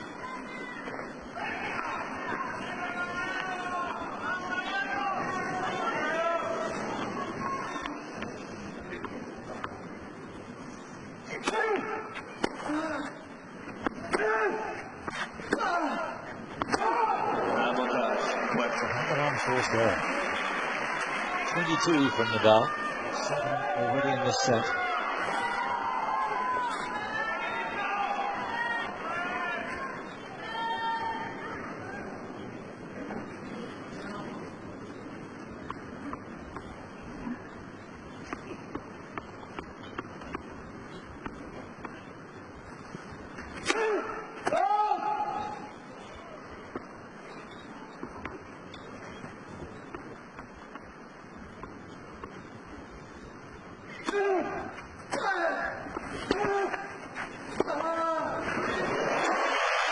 An excellent counter.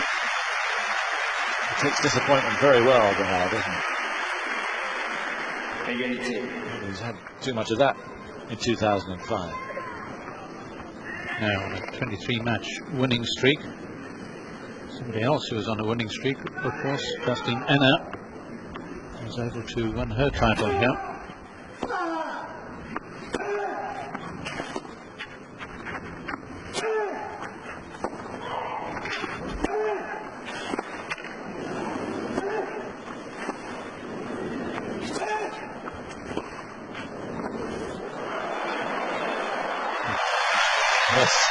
And those legs carry him to victory at that point. But boy, they were pounded. Well, again, he was being pushed from pillar to post by Puerta, and it was only this very relaxed, too casual half volley drop shot that has cost Puerta here. Does it cost him the game, though? Fourth break point.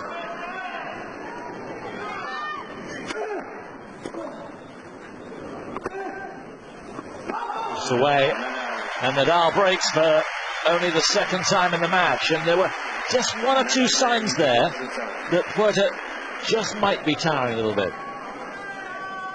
Schneider giving him the confirmation you're doing it right, and boy is he doing it right, but how much longer can he do it right for?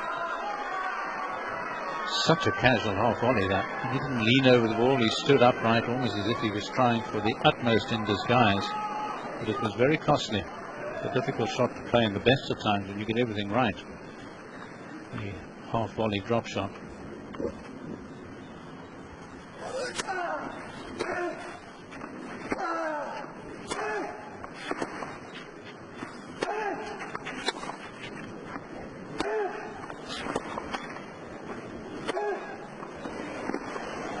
Oh, there's the trademark Nadal shot.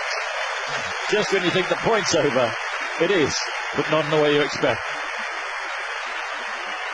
Yes, he's a man who believes in collecting the towel after winning the point rather than throwing it in at a certain stage of the rally when you expect him to perhaps concede. And no concessions from him. So difficult to pull that off.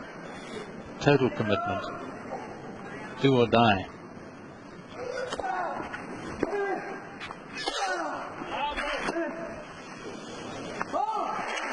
Is he starting to break Puerta down? We thought so around this stage in the first set. It was a mirage, as far as the Spaniards are concerned.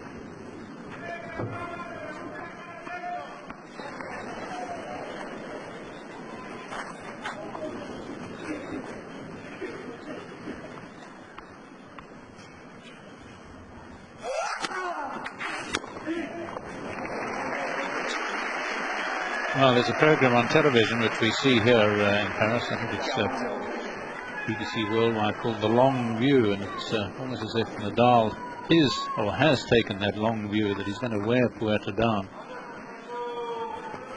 But, if he does win the set, the third's going to be ultra vital.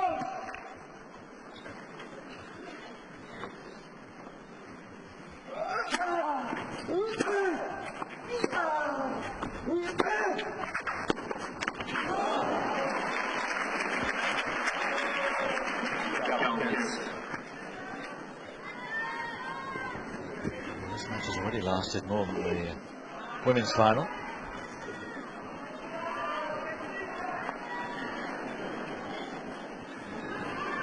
It's a whole lot more competitive.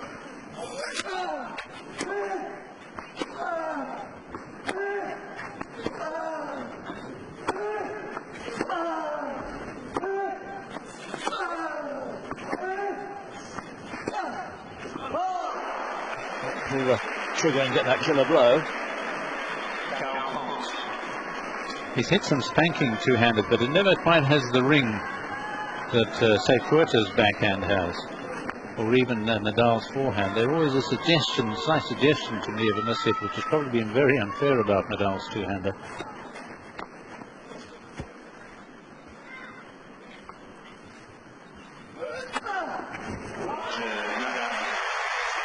First ace of the set, third in all. It's 4-1 Nadal. Is he turning it round? And he's giving it absolutely everything at the moment, but then so is Nadal. The last 3 games.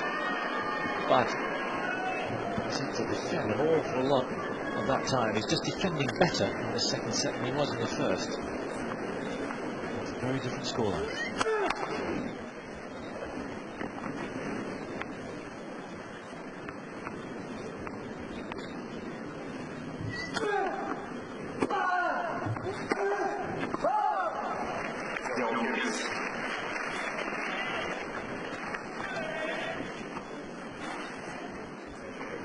We may see some tremendous risk-taking here by Puerta.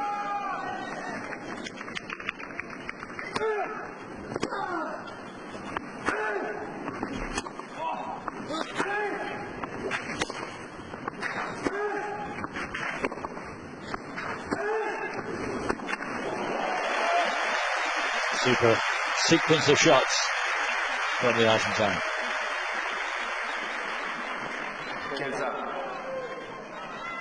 Daily program.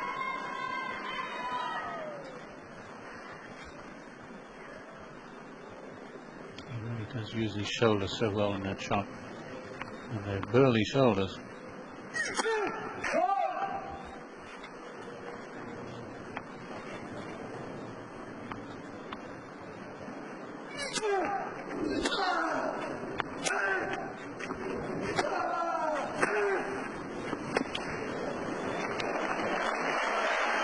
Just got the back of the line. I think that's why Nadal's arms were outstretched. He thought his opponent just got a little lucky there.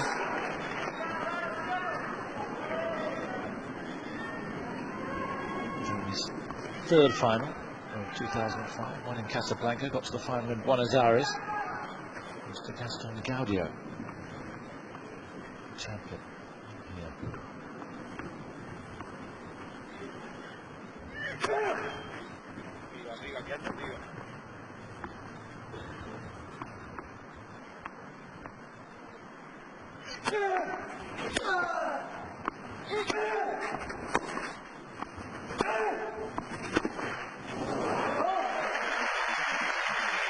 Yes, and in that connection, 2 of the wins that Puerta maintains has really helped him on his comeback trail have been against a Mallorcan, against Carlos Moya, who he's beaten twice, once in South America and once in Monte Carlo.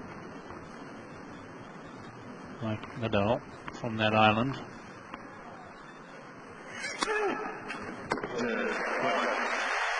Two aces now, both in this set.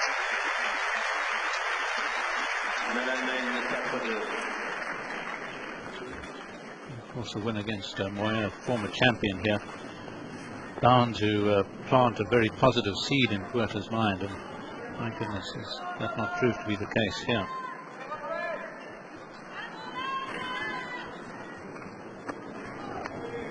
Talking to somebody who knows him quite well and says what a terrific chap he is. Nice philosophy on life.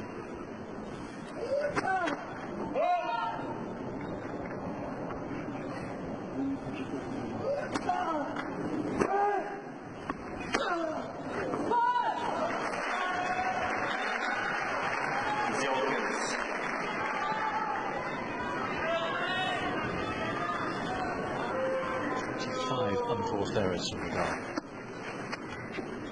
Through the second set, they've been long sets, but not stats you attribute to him normally.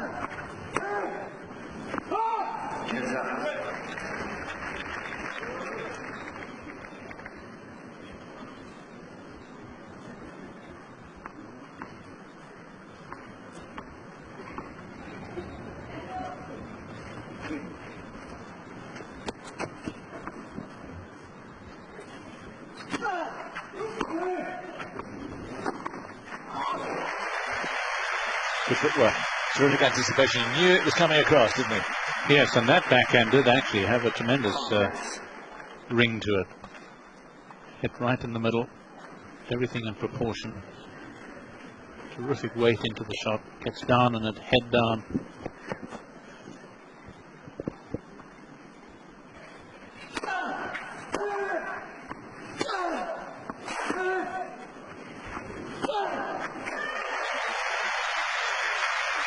Hitting with better depth now. Starting to be the boss in more of the rallies. Particularly behind his serve. Against Federer, 8 forehand winners, 2 backhand winners.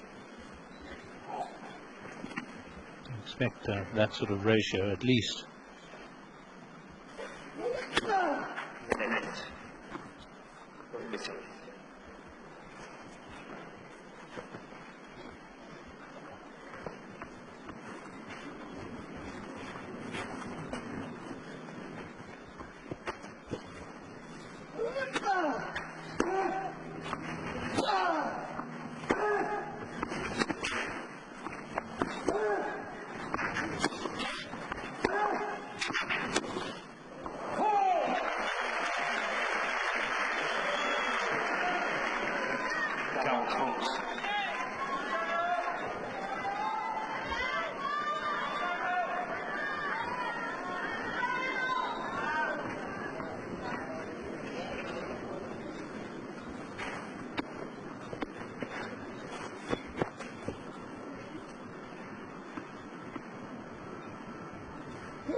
Working that backhand down for one of the few times in the match. Nadal in charge at the moment, but he's still playing catch-up. Nadal got off his chair and just skipped to the baseline, hoping everyone could see that. Amazingly physical human being. 2-5. Puerta serving to stay in the second set.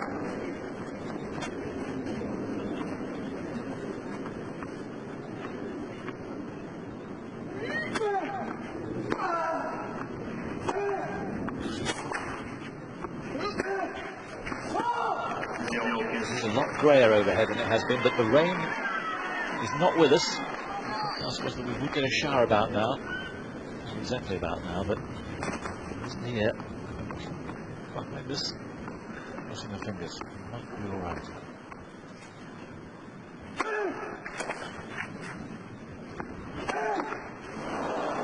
Certainly Nadal and his supporters will be praying that we don't get any problems with the weather, because I guess part of the strategy right now is wearing Puerta down. We don't need a break.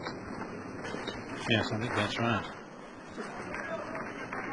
Puerta probably just not quite as concentrated, and as a result missing that forehand comparatively easy one.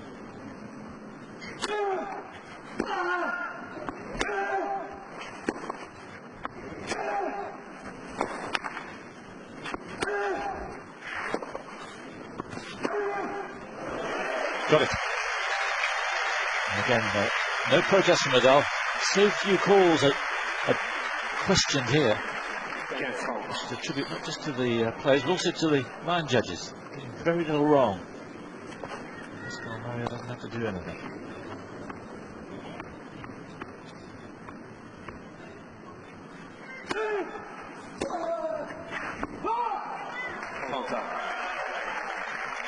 Well, he's used that serve advantageously. Didn't use it enough against Davydenko, I felt. And I felt also that Federer didn't use his well enough to Nadal on the forehand court.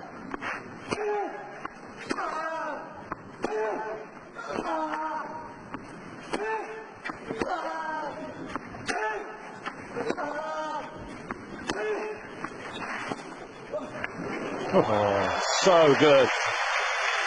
Wearing Puerta out and then dumbfounding him with that shot.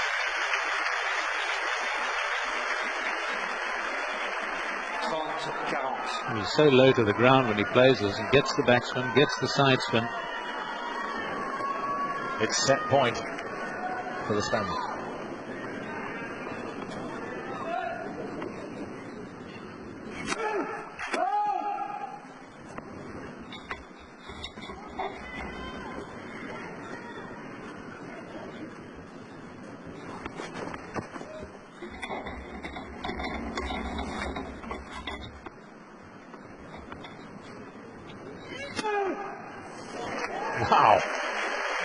How about that for guts?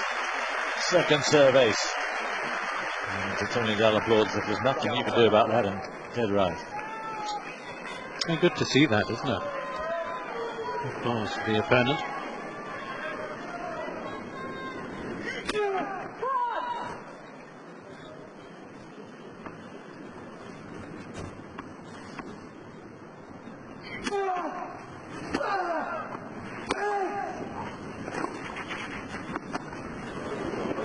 Yes, didn't he?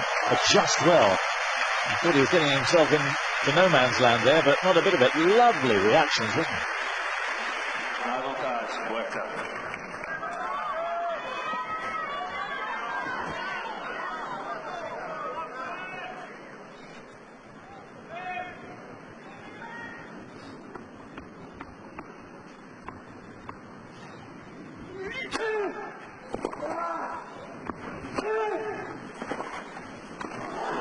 Oh, it's Boris.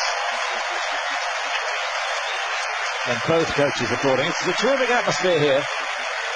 It's been a wonderful Roland Garros in 2005. It threatened to just fall, not apart, but fall downhill a little bit the last couple of days.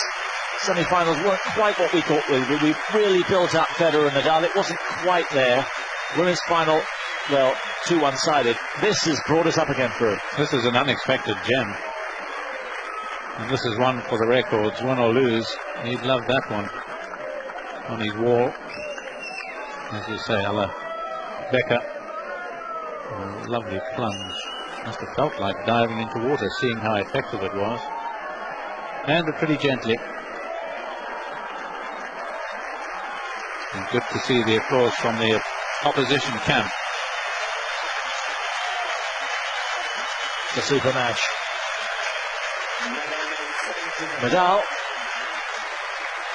hoping to level it up now at a set each.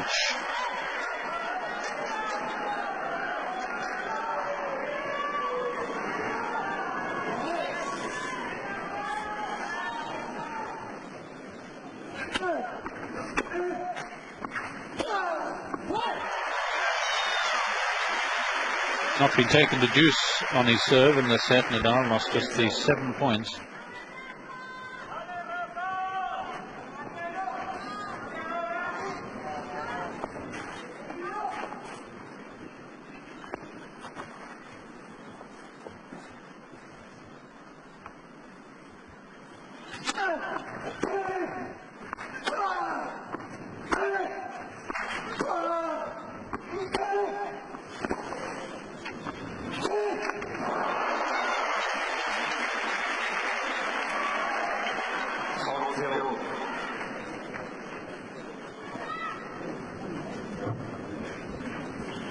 Tends to make a lot of Nadal's muscle because he wears that sort of outfit, but Puerta, although his biceps are covered, he's pretty strong.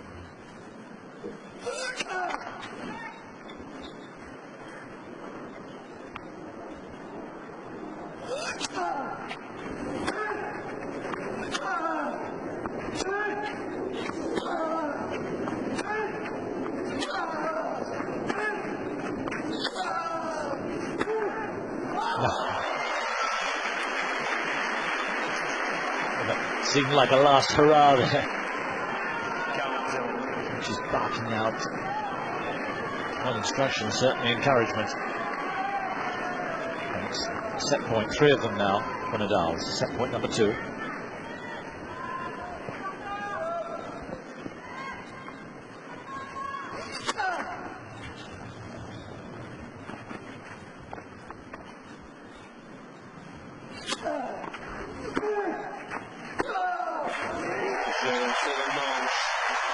Yes, Nadal off and running.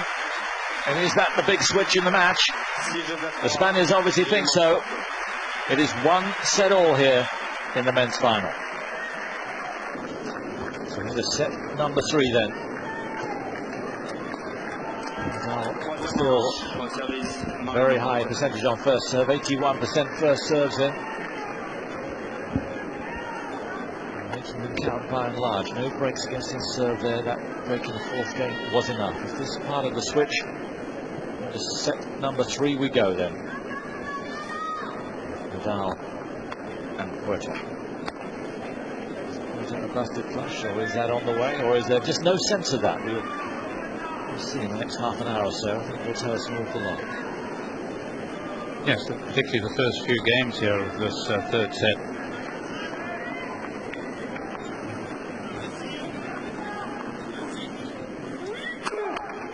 This is when Nadal needs to cut out the unforced errors and deal his very best. Just might break Puerta's heart.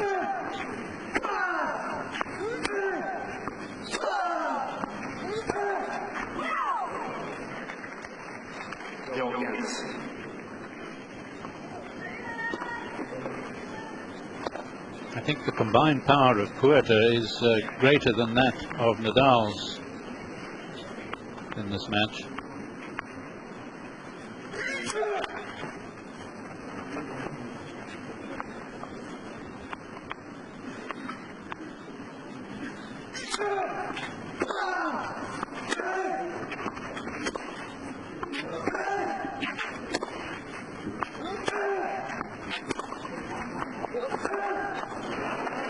Seems to be anticipating Puerta so well. 0-30. Yes, it's unusual, of course, for two left-handers, particularly in a final here. I haven't seen one. Oh, I didn't see it in 1946 when Marcel Bernard beat Jaroslav Drobny. You weren't here for it. Sorry, substitution. That's all right.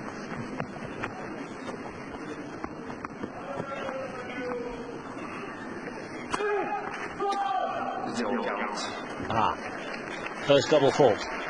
Is it significant? Is he stretching just a little bit too much? 3 break points, Nadal. So 9 against Davydenko in that 5-set match.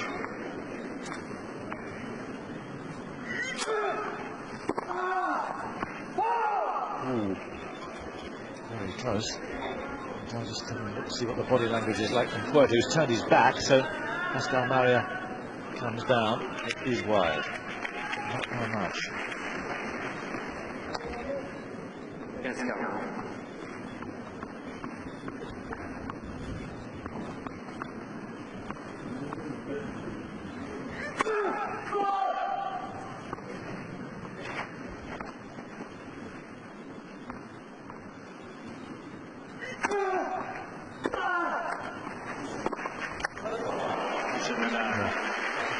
Trick off the net, obviously broke his rhythm, but maybe he's starting to be a broken man. It's easy to read things in, but there seems to be a big switch now. Certainly wasn't a very strong reaction to the net cord. It didn't put him off to that extent, at least it shouldn't have. He wasn't really on his toes in responding to it.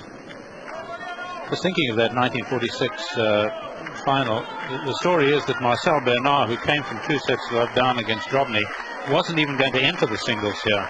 But his mixed doubles partner didn't turn up, and he thought, well, I may as well enter the singles and see how it goes. Ended up winning the tournament. Don't think that would happen these days. No, there you go. Good story. He's a lovely man, and one of the alleys here is around the stadium is called the Marcel Bernard Alley. Not as famous, of course, as the Musketeers, but very much esteemed French tennis player. His esteemed Spaniard now has 4 aces. Is he getting control of this match?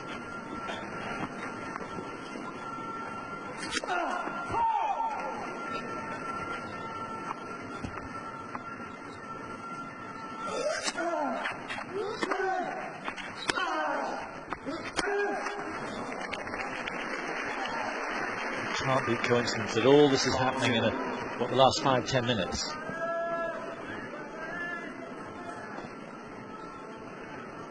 Given so much. 2 hours, which is what we've got now. 2 hours against Nadal. It's a big ask.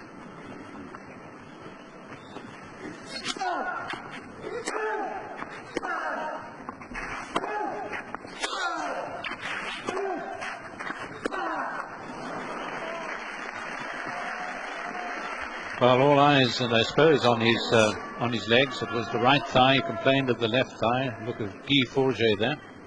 commentating for the French. Complained of his left thigh in his previous round against Davydenko. Here on court it's been the right thigh.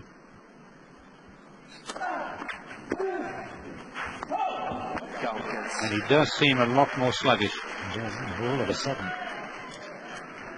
Of course, anybody, when you look the other side of the court and Nadal skipping around and racing to the, anybody's going to pale in comparison, but yes, he does suddenly look a step slower.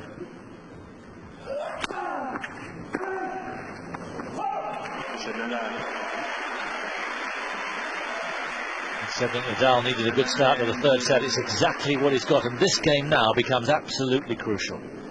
If Puerta was to lose this, you more or less kiss goodbye to the set, and with it, I think, the match. Yes, he won just 2 points now, 3 points in fact, just 2 points in the last 3 games played.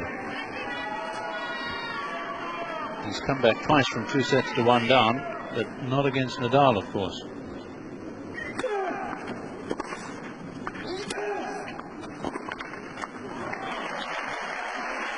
There doesn't seem to be any joy now when he wins the points. I don't think he's got any spare energy.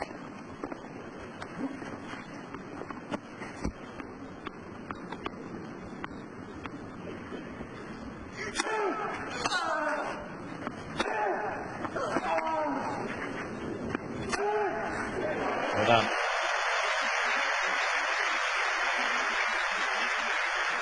Well, expect him to go for bigger and bigger shots. And he's got the control, he's got the technique to do it.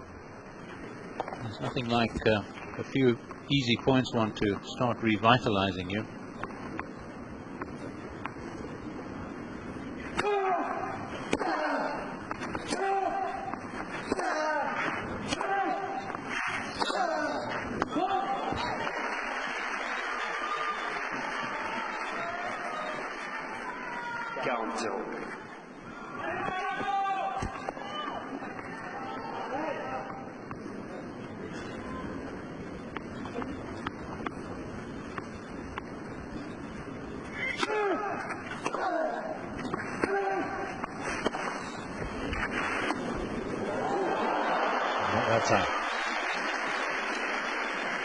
Nadal is still playing every point as if it's his last.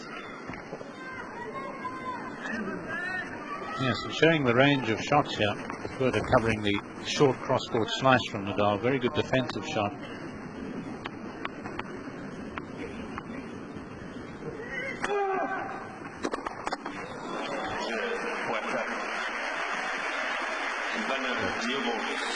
Puerta gets the game. Nadal leads though by a break in 2-1, third set. New balls, 2 hours and 4 minutes. Puerta wants new legs rather than new ball.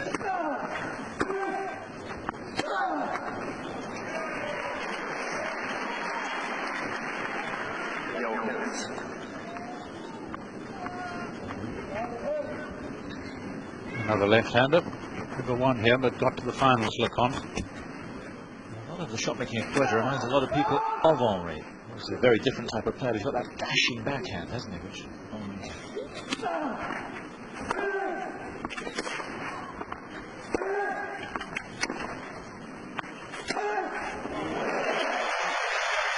good stuff from Puerta. Not done with yet. You sense he's hanging on. 2 very good rallies. And he'll quite appreciate these new balls, providing that Nadal doesn't do a lot more with the serve. Not much more pace with the newer balls, of course, off the ground and on serve, but Nadal not using it well.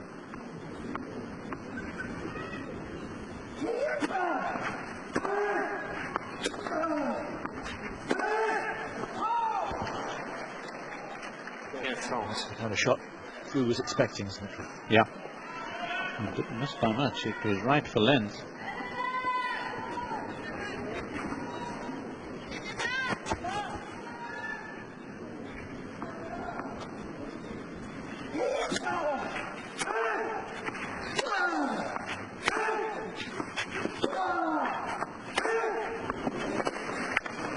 Well played, just good enough. And he's got a chance to nip back here early on in the set against Nadal. Didn't look likely. 15-40. The big hitting from Puerta. He's getting in with a chance here.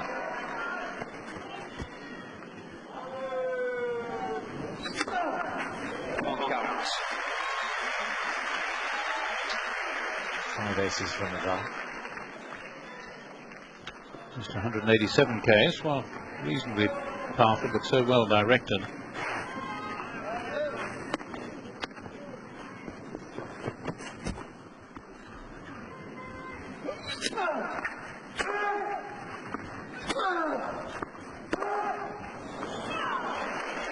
There was a period where he wasn't making any unforced errors, Puerta, wasn't it? About half an hour ago, and about 15-20 minutes ago, that stopped. And now Nadal is getting moments like this. Yes, because that's really just, if not a negative point played by Nadal, he's just pushed the serve in at 150 odd Ks, hasn't looked to hit the ace.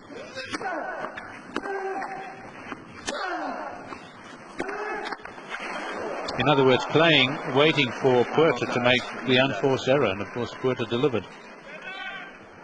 Not what the doctor of Argentina ordered.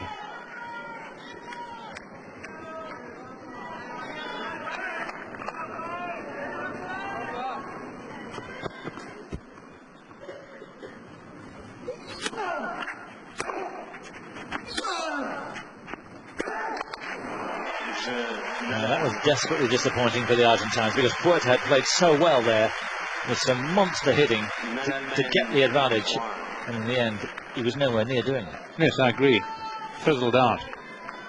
Some of the fireworks that were on offer didn't explode, and Nadal, just playing percentage tennis, got away with it. How much has he got left?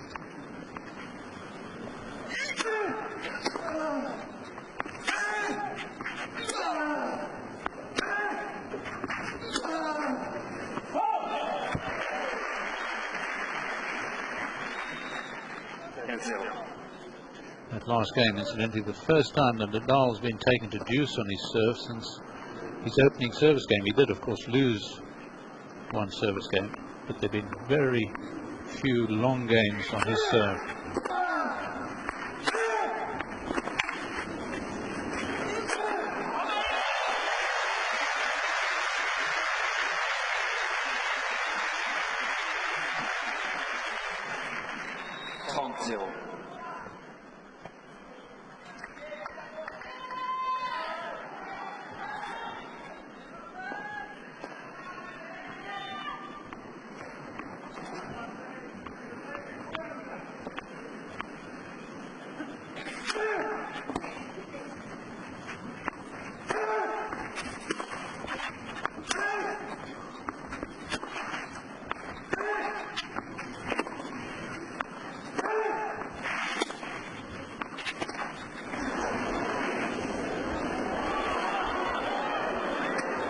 Oh, that's so good. Wonderful balance and presence of mind and imagination. Yes, exactly, because this was quite a smart shot by Puerta, but look at Nadal, he's onto it in anticipation, and here really wasn't in a position to hit the ball hard, but realized really that there would be an opening cross court. Clever thought.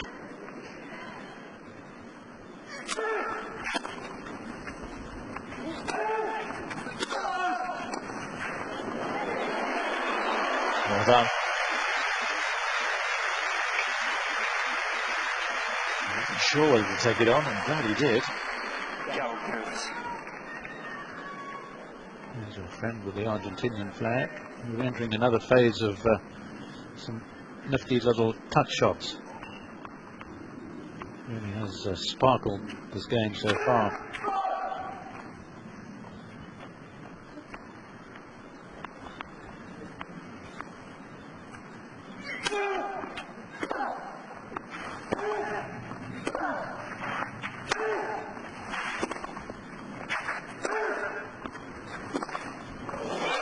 And continues to do so. Sometimes he's been a little straight with that shot, hasn't he? But he got the angle perfectly there. 40. Yes, turning from A vicious cross-court angle to one slap right down the line and on the line.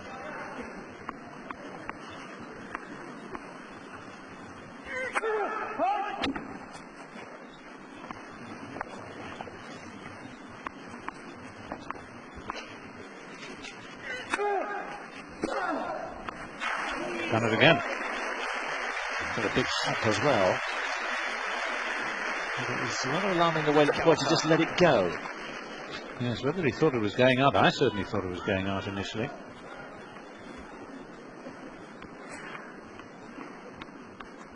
Almost an apology, perhaps not.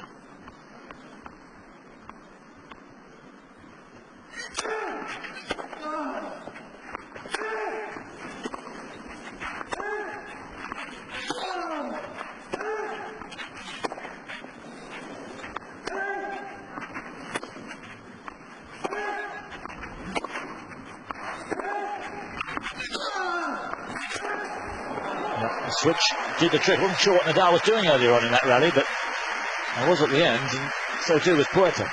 Yes, he was giving it an amazing amount of air. That is real percentage play, and of course it's one of the features of Nadal's game is that he does hit the ball so much higher across the net than, say, somebody like Federer or the Americans, who tend to hit the ball much flatter.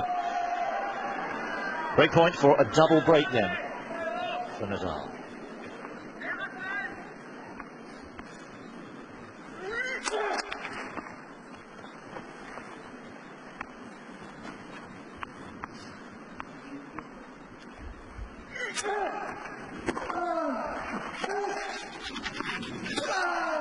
Yeah, wrong-footed him again, and look at the trudge now for Puerta. Nadal strides aggressively to his chair, and he's in front now, 4-1.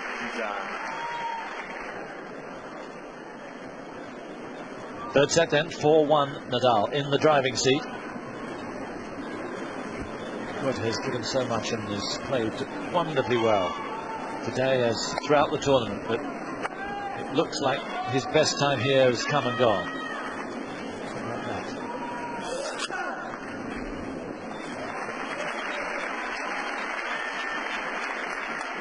It's taken a long time to move up and find something. Can he find it? No. Six race for Rafa.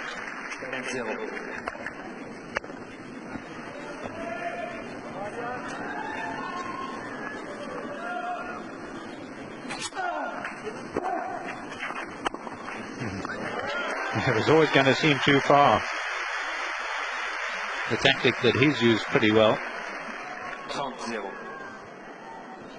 The few times Nadal's found as good an angle as that on the serve. Looking up into the crowd, a lot of them reaching for their jackets now. It doesn't seem to be raining. It just may have got that bit cooler. The wind is gusting.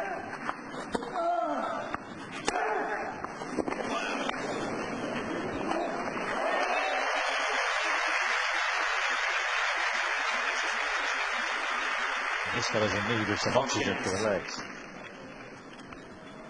Well, Nadal continuing to play a high percentage game here, expecting Puerta to make the errors. He must know he's going to go for big shots. He's not going to hang around Puerta, exhaust himself in the process.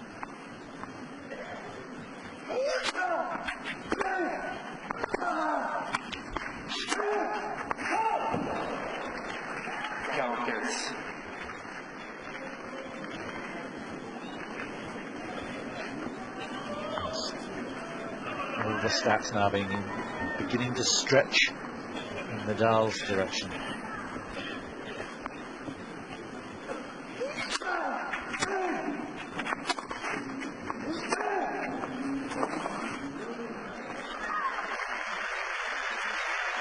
And when you play this sort of game against an opponent like Puerta in this type of mood, you've got to accept that you're going to lose the odd point.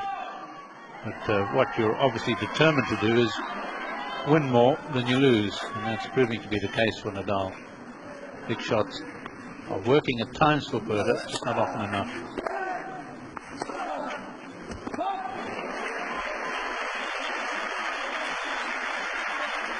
And responding to him, and lift him for one more effort.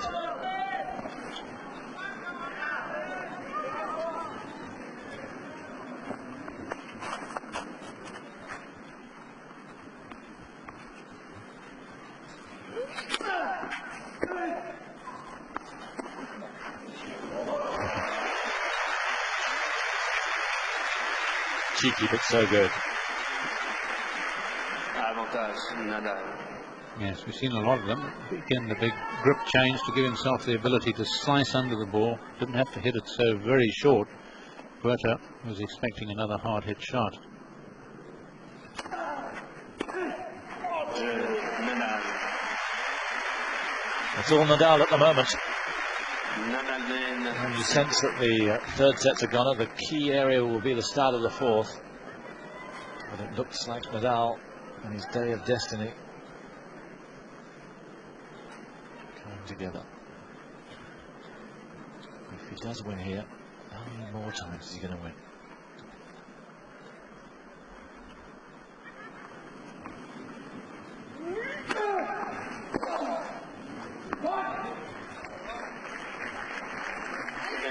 I assume he's going to be an even better player next year when you think of the advance he's made in 2005.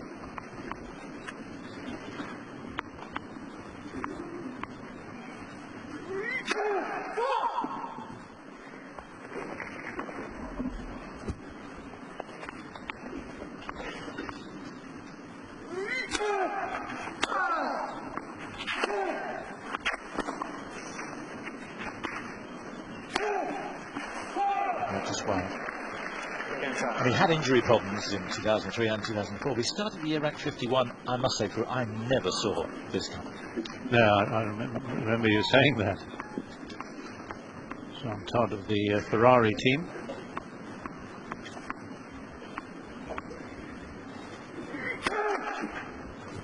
So analysis with the Ferrari and Nadal, aren't they?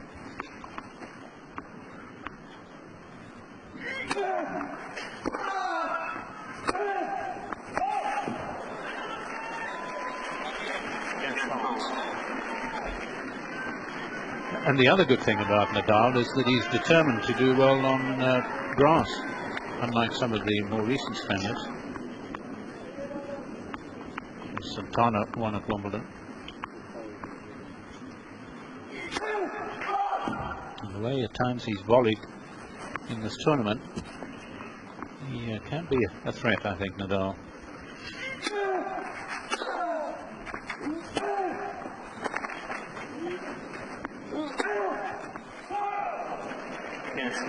Thrust away, and again it's Nadal's ability to get the unexpected back that forces him to go for that little bit extra. And with the tired limbs now, that's the answer. Nadal encouraged once more from behind by family and coach. 2 set points. Good play.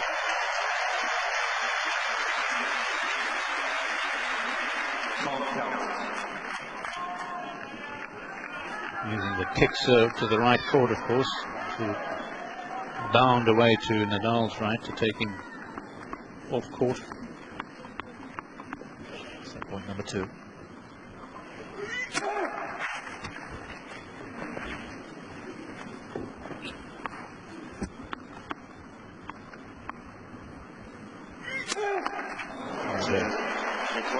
Well, it kind of sums up the way that third set went.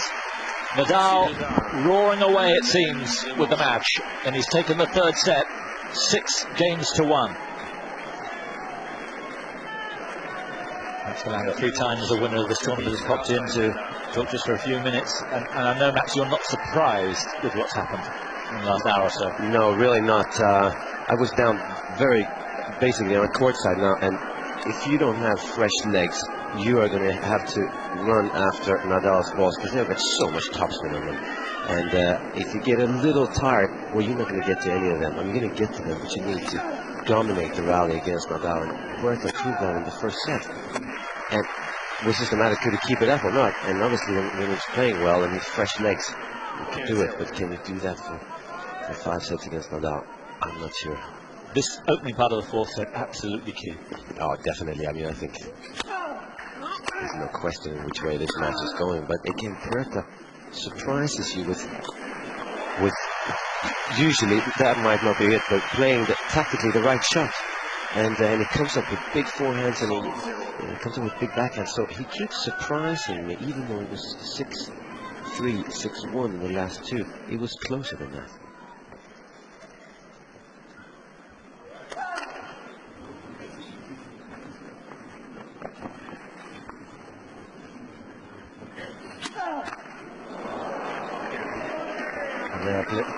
But he's got the momentum. You can feel the fizz and buzz is there with Nadal. He feels it's close now.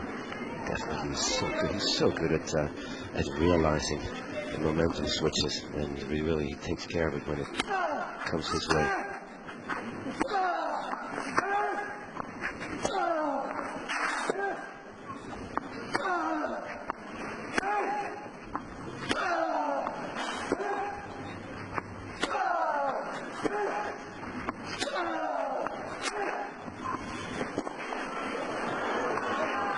Great stuff. And there are rallies, and there were even in the third set like that, but they're not enough really for Puerta. No, not really. I mean, he has to come up with such great shots all the time. And again, I think he's doing it, but how long can he keep it up? But Nadal is just such a fighter, and he moves so well. And the juniors that are out there, just look at Nadal's footwork. It's all the time, and he's up all the time. I mean, he's amazing. I think he's incredibly impressive these 2 weeks. As you said, I didn't think he's going to arrive this early in his career, really. But mentally, he's just so tough.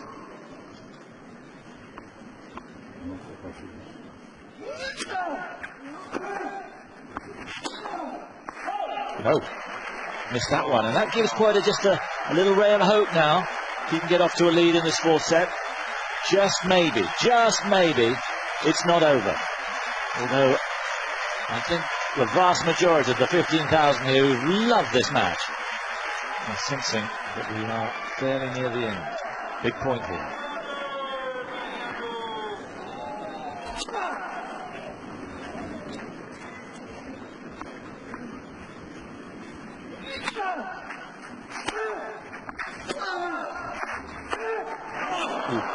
Big miss. Well, he's got to take that chance, and that's where he is so good for it. He hits a deep return, and he's not afraid of taking a chance on that forehand, and he really has to do that.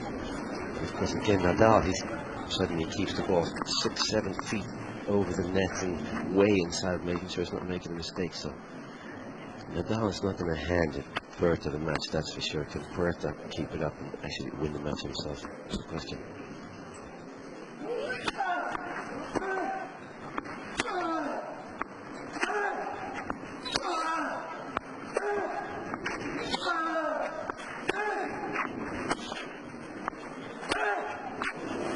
Got it? Yeah. Nadal, no, he's shaking his head. I think he's seeing something. No, he's not sure. He's very fair. So if he walks away, it's probably a line ball. Yeah. Good stuff from Nadal. Definitely. Nadal has even put up his hand and said sorry a couple of times when he's hit the lines. And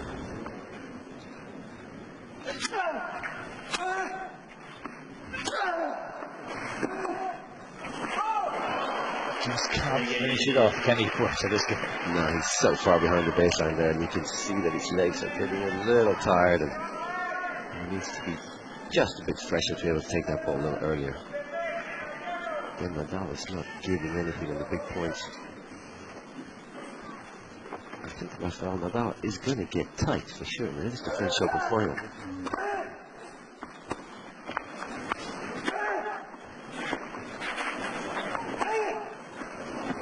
Well played.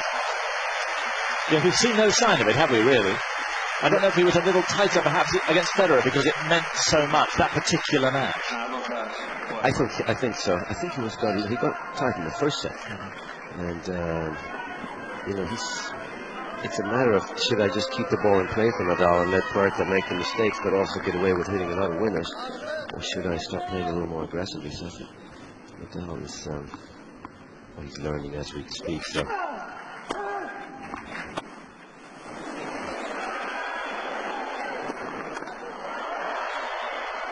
No, it's away. How significant that is, that game, we shall see. Maybe it's not, but what it does say is this guy's got terrific heart, Puerta. He does have an unbelievable heart, and this is not the first match he's played like this. He played the quarterfinals against Kanyas and against Davydenko.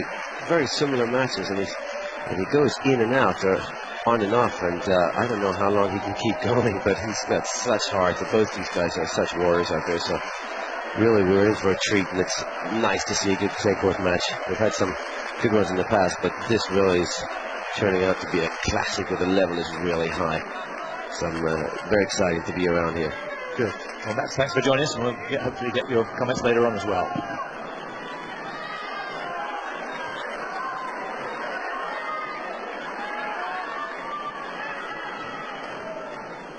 So, can you endorse the break? So at the start of the fourth set is going to be mighty important. He's got what he wanted, Puerta. Does he feel in those legs that he's got enough to keep him going to turn this around?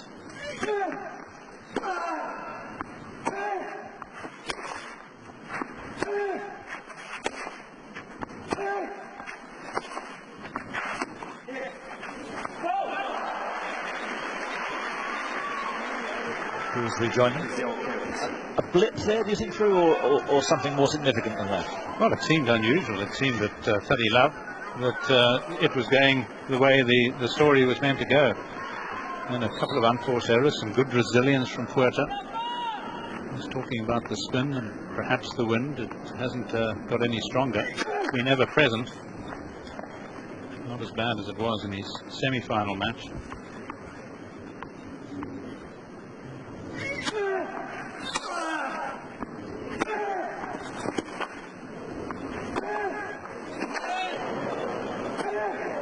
Super. Whipping. Absolute super. Well, of course, in both his quarter and in his semis, it was at this stage of the match, at 2-1 down in both of those, against Kanyos and against Davydenko, that Puerta began to look and play his strongest and his most aggressive.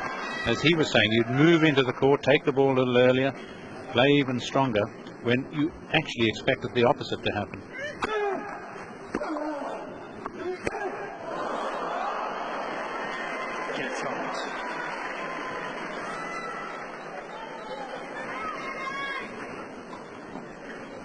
Nadal's going to feed him the opportunities with his percentage play, the ball high across the net, but it's going to have a lot of spin on it, and can Puerta reduce the errors in going for his very hard shots?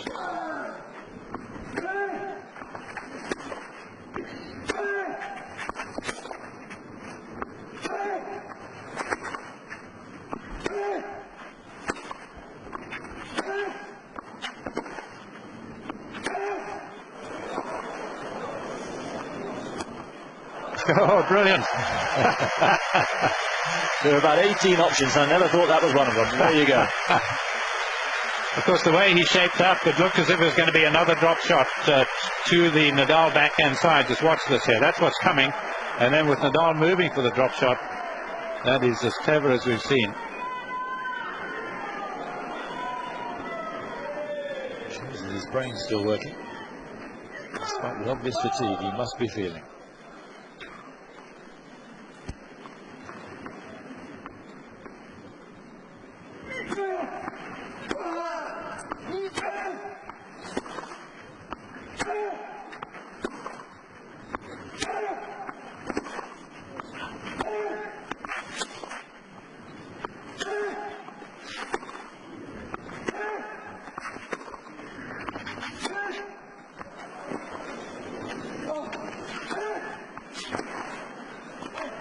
Too good.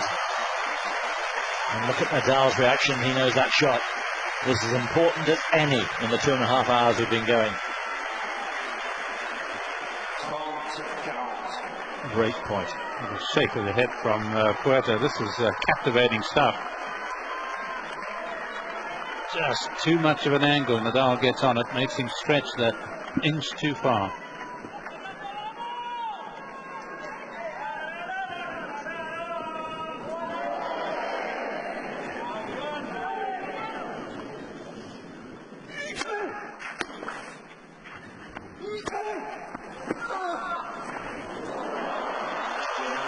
And again, from the back, that tipping shot from Nadal, 2 in a row, and he's nipped that little danger in the bud, hasn't he? Yes, he knows that Puerta is going to play the shot. He just feels that the control and the fact that Puerta is going to have to play this on the half volley is going to be enough to win the point. Even if he gets the ball back over, he's not going to have enough skills, and we've seen that a couple of times. Very difficult shot, of course, to play, and Nadal's forced him to play it more than once. It's broken. Puerta now. 4 of the last times Puerta served.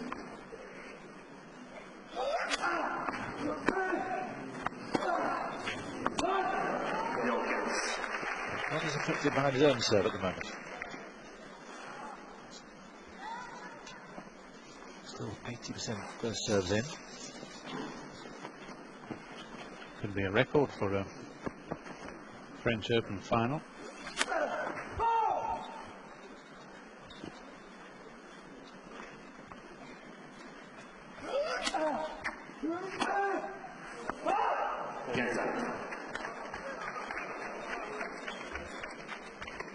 Who's going to win then?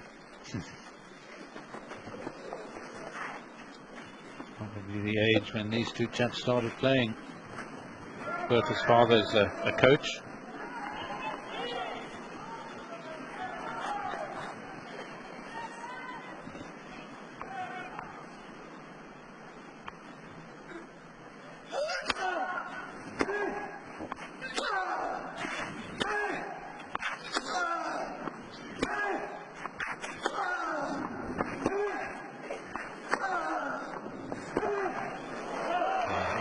Too good.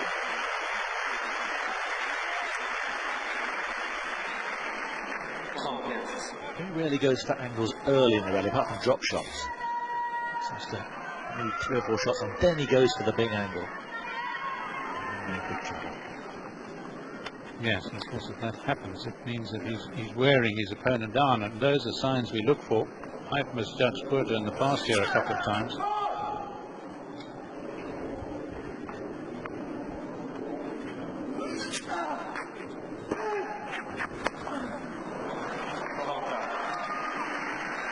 Like that. Nadal stretches him. You think, yes, definitely he's tired. And then he produces a big heavy shot of his own.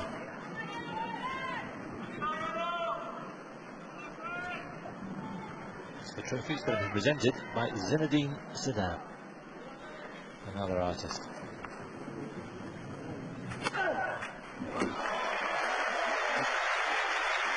Nadal, who's a keen soccer fan, his uncle, a Spanish international. I think he'd be absolutely thrilled with that choice. Yes, I would imagine so. He hasn't won it yet, but he probably doesn't know.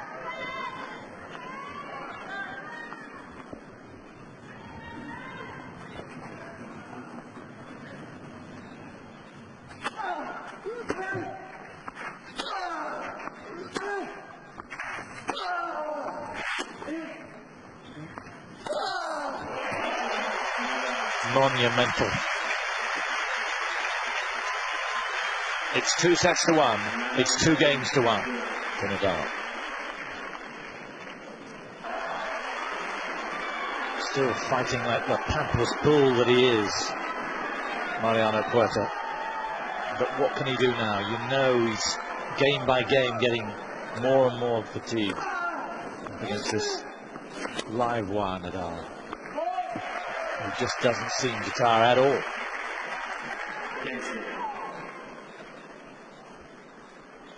Has to stay with it.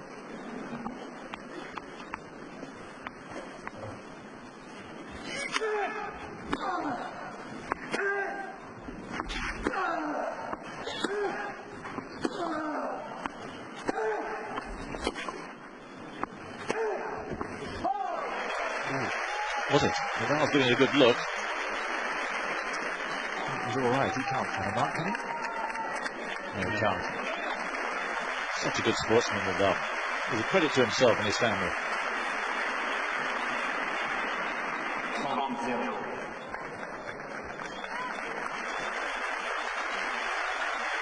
Crowd recognising what he's done. He lost Costa there, one of the coaching team with Nadal. Top player himself.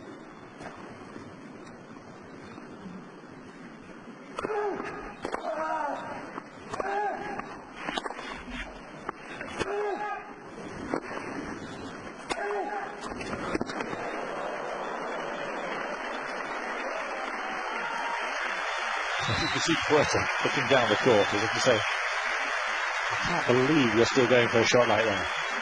He made one the point, it was almost discouraging.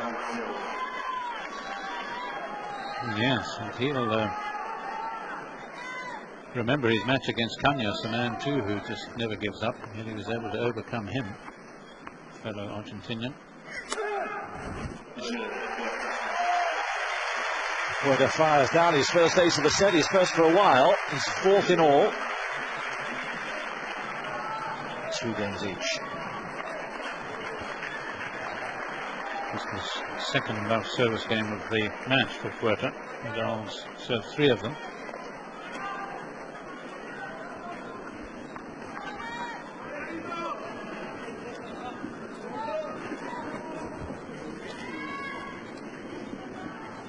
Just composing himself more and more, just slowing things up now. Focusing on what he has to do as he comes into the home stretch here. He's such a mature individual. Yes, there are the boyish gestures, shrieks of Ramos, but he's a cool customer.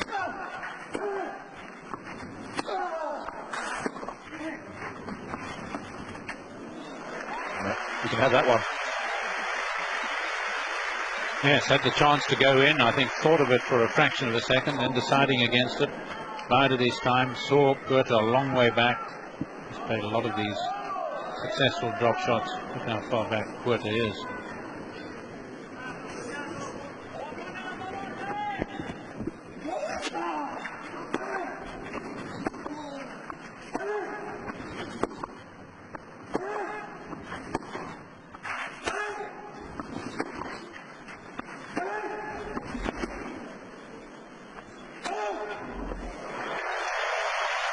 Cracking play. Well, he used that very successfully early on, particularly in that first set, the backhand down the line. Tierra del Fuego, a wonderful part of Argentina, right down in the south. His backhand down the line. We haven't seen too much of it, but it is some shot.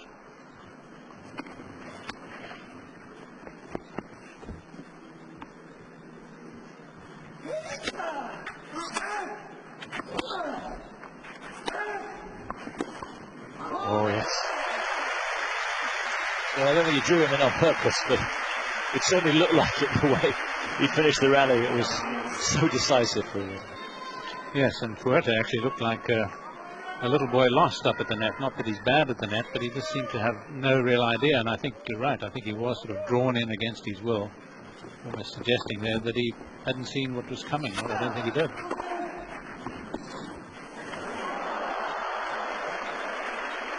Too many there. Asking a lot of himself. And again, he's given quite a little bit of a chance here. He might be coasting a little bit.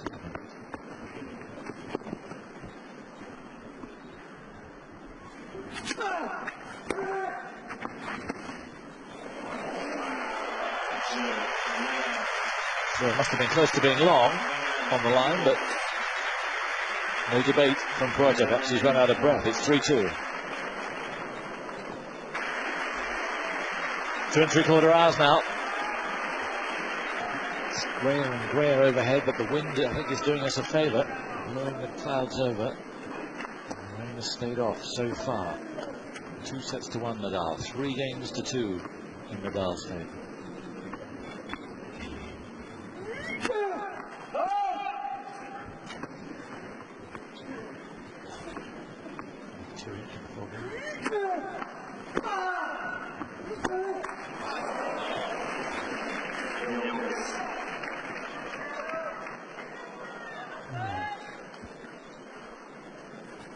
Appetizing. The shot wasn't at all.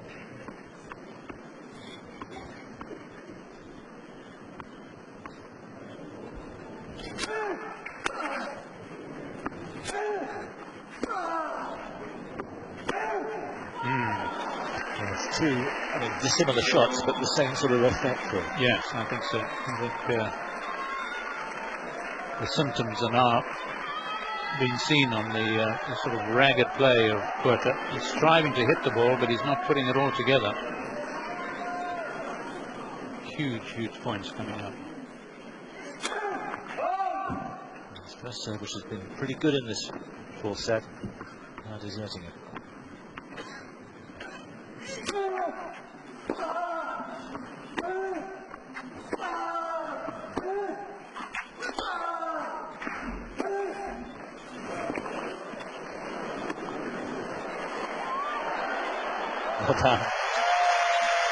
Terrific Nadal there, floating across to that backhand. Yes, there's a lot of the sort of muster determination to get everything back that there is by this left-hander as well. Mr. One here in 95.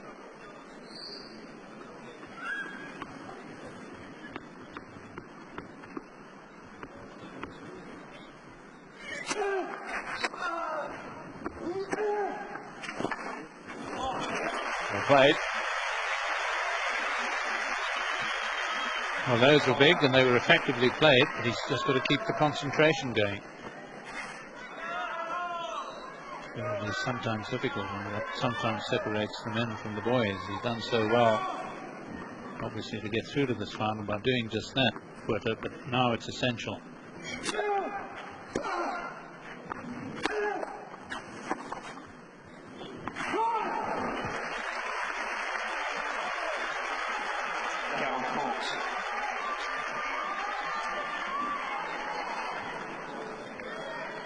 Chance to level up again.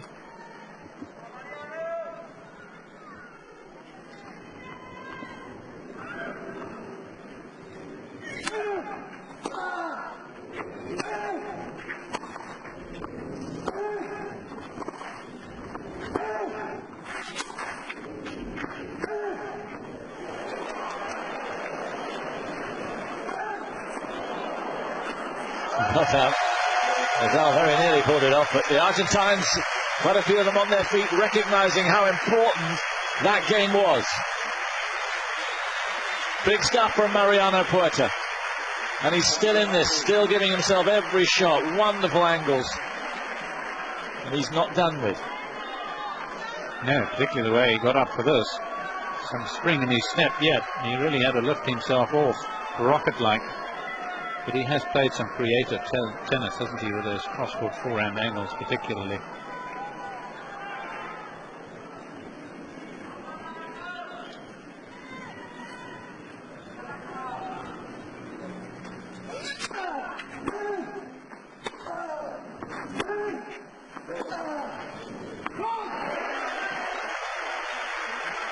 And what's this? It's about this stage of the full set when Puerta's made his moves in the past against Cañas. The first drops of rain, maybe. Or is he shielding against the wind? I can't see anybody else with an umbrella up at the moment. It may be the wind. But it is getting gloomy outside.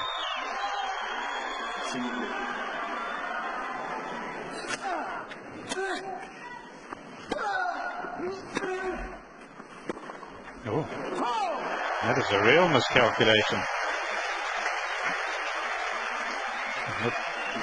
Very unhappy playing that shot. A rare fist pump from Puerta. And now there seem to be Argentines everywhere.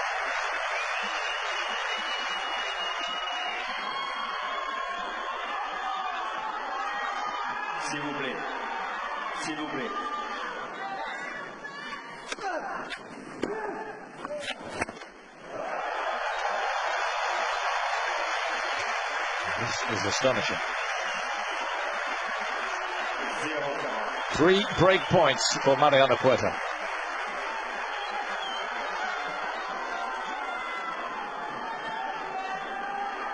And a 3-all in the fourth against Davydenko. He won, well, 2-3 down. He won 3 straight games.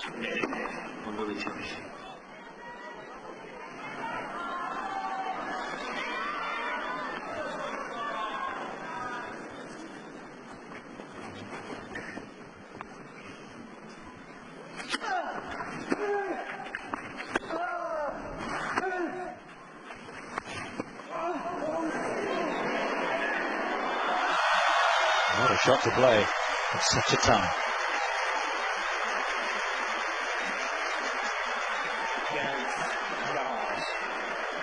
Nadal liked it. Yes, exhorting Nadal to greater concentration. Puerta actually got here with a bit of time to spare, was trying to play the return drop shot. A little heavy as he approached it, but still 2 break points.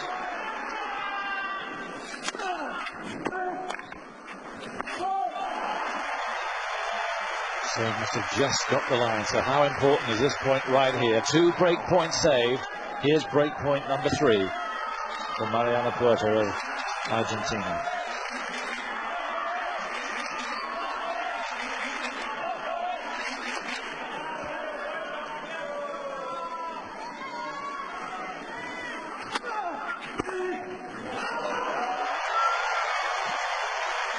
A primeval scream of relief. A smile that was almost one of anguish from Tony Nadal. Is he off the hook in this game? Got a bit of extra pace on that serve, 190 kilometers an hour.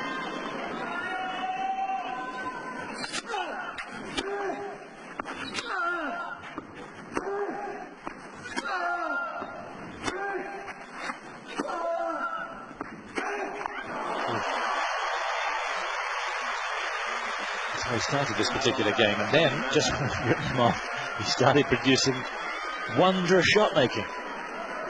He did it again. The message from the Nadal camp seems to be just take it easy. Keep going as you have. Don't change the game plan. Feels like a break point.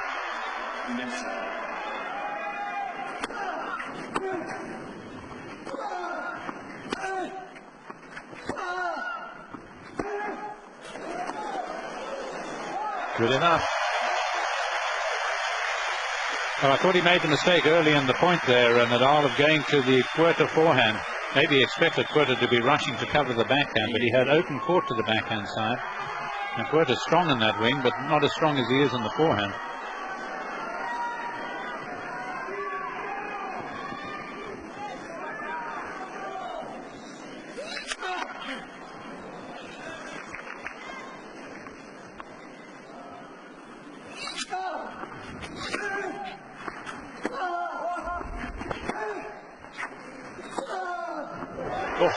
He did so well because the wind, you could probably hear it on the effects microphone there, was really gusting during that rally.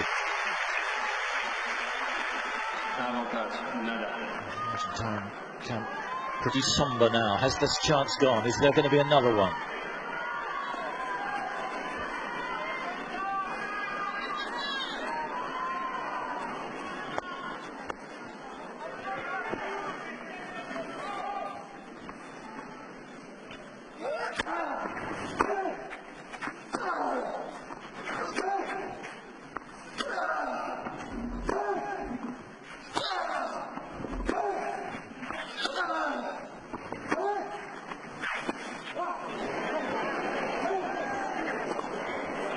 Got there in the end, but it wasn't a great chop shot. He's 4-3 in front, Nadal. How close?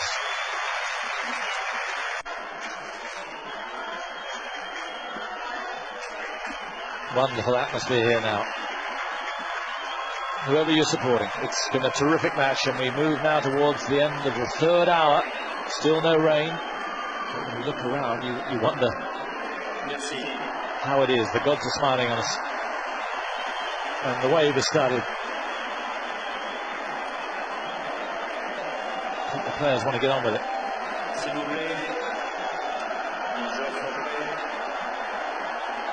But tell that to the French.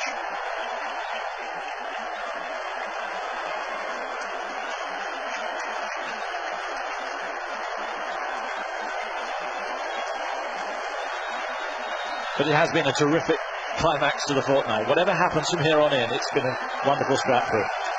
It has. There's no doubt about it. Been, I think, a lot more than we expected in the way this match has been played. The subtleties that they've used, drop shots, angles, and the crowd always gets their act, their money's worth. Doesn't bring a smile to my face, but maybe it does to yours. I just think the French, you know, they didn't come to watch, they're part of the show. Yeah, they've paid their money, they feel they ought to be on stage as well. Right, back to the action.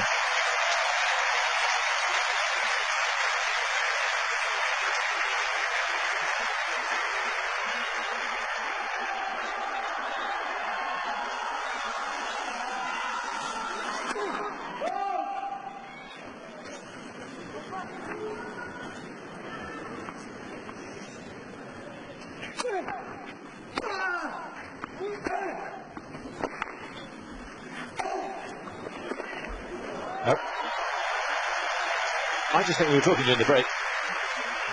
Well, what do I know? I just think if you possibly can't keep it away from the forehand, do, because it's the backhand that's giving him the short replies. If Nadal can keep it away from the Puerta forehand, yes. Well, that's how he started the match. Of course, he might point to the fact that he lost the first set, but it is a narrow thing.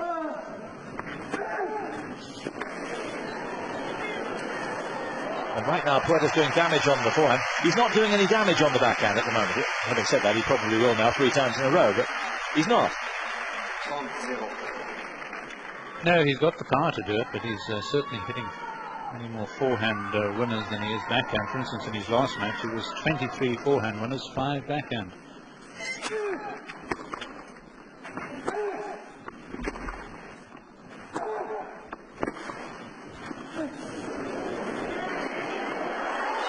Oh, man. Magnificent.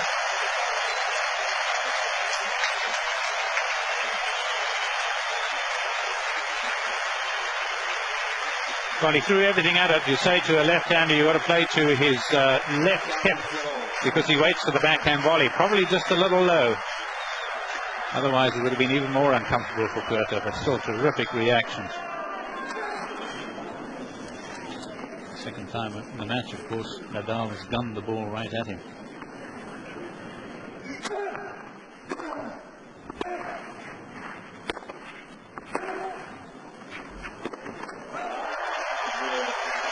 A love service game for Mariano Puerta. And he didn't look too tired there. Maybe the adrenaline's kicking in now.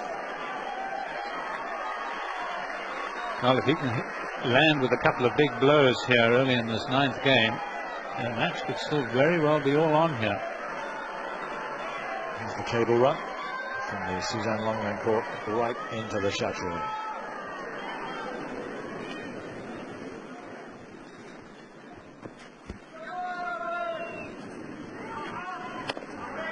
One break each in this 4th set.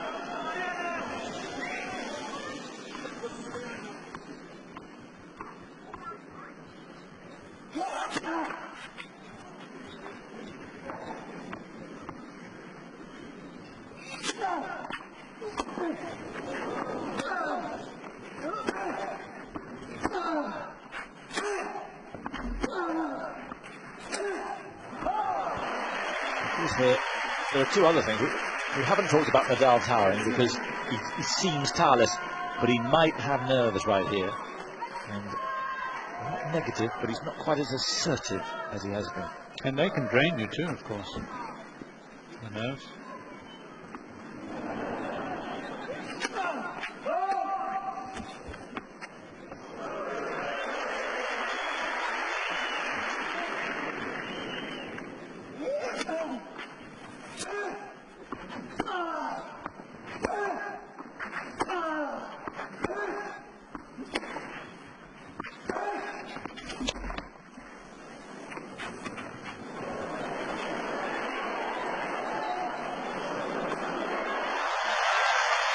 Again, so cool.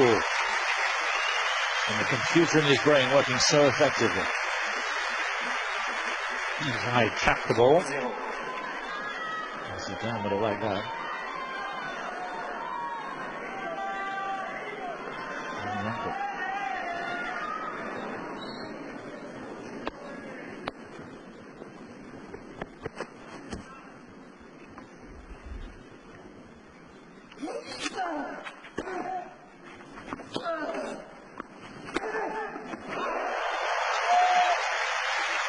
Notice that early preparation for Puerta.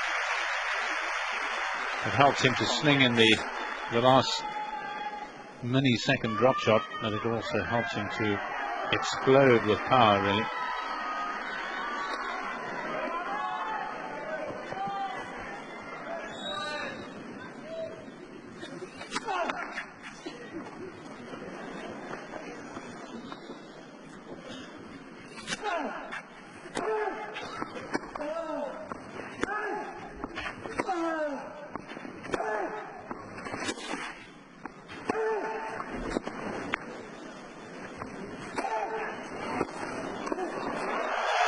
Nadal's got to do more than this, otherwise there could be another major switch in this match.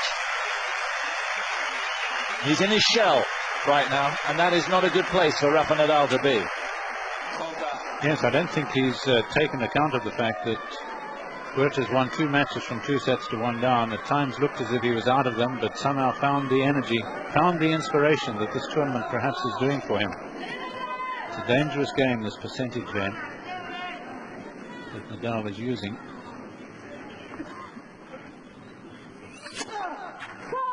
Ooh, it was a late call, and was it the right one? Yes, it was.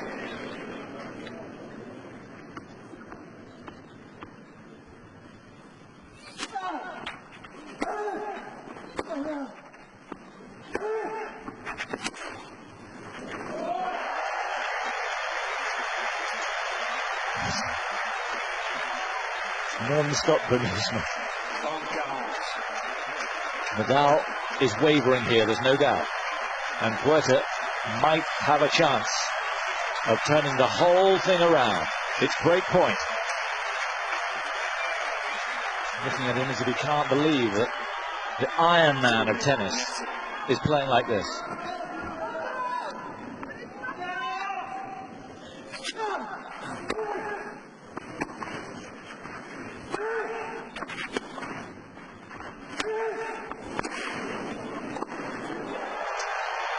So good. And not just Argentines now, but the majority of the people up top on their feet applauding Mariano Puerta for this extraordinary comeback. And he's now 5-4 to the good, and he will serve to take us into a deciding set. And it was all Puerta in that game. You've got to admire his resilience, his guts, his stamina. He's done it twice against Cañas and Davydenko. 30 love in that game. It may have looked plain sailing for Nadal, but you've got to perhaps treat Puerta with a little bit more respect. I'm not saying it's disrespect. You've just got to accept that he's going to come on strong, even if he looks tired, even if he's had thigh problems. And you yourself have actually got to take this title. You can't expect Puerta to give it to you.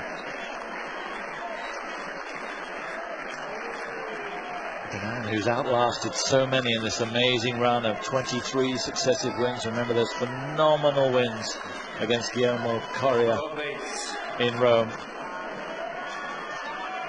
and also in Monte Carlo. He may have to go 5 sets again.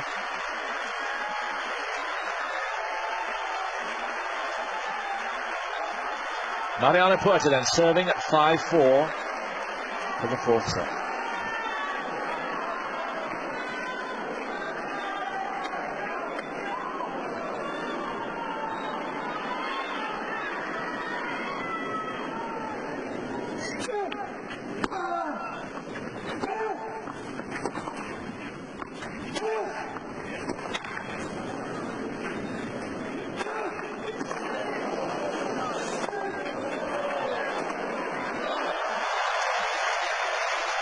But it's all defence now for Nadal.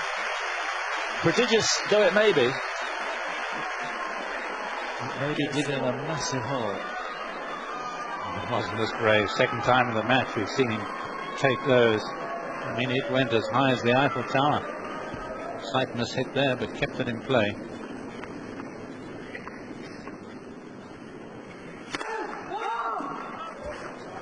And struck at 198, so there's a lot of strength still in the man.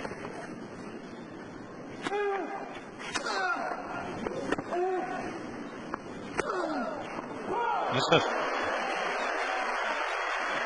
It's all going pear-shaped fast at the moment for Rafael Nadal. Said how mature he's been in this round and even in this match, but right now he's have a good, strong think and work it out.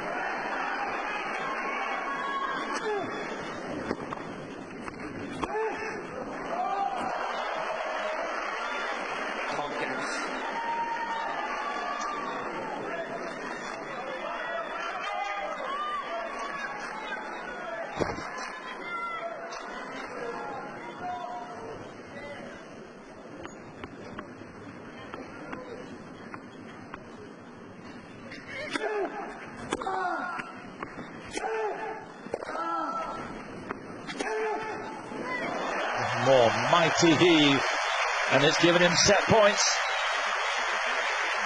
That's great to see from Tony Nadal. Really is super. Other coaches could take the lead from that. 2 set points.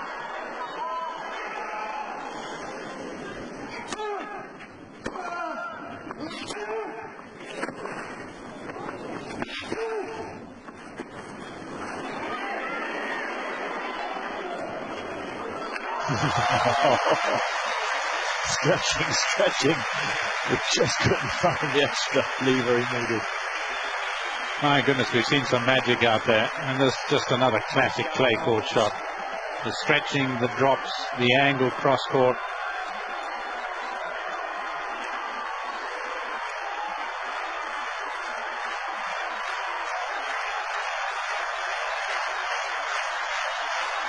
Set point number 2.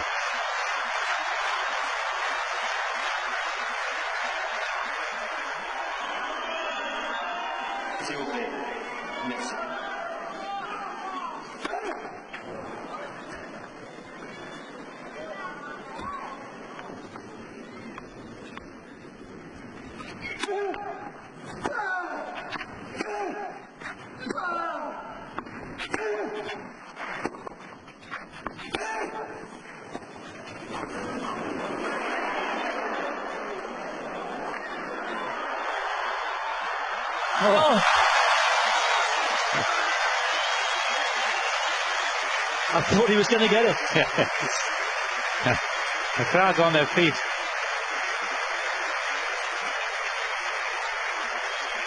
Another jewel of a point.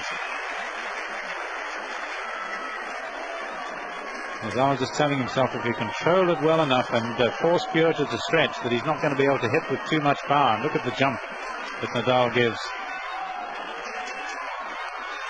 And how well they use the slide. Last time he dived, he won the point, but not on set point.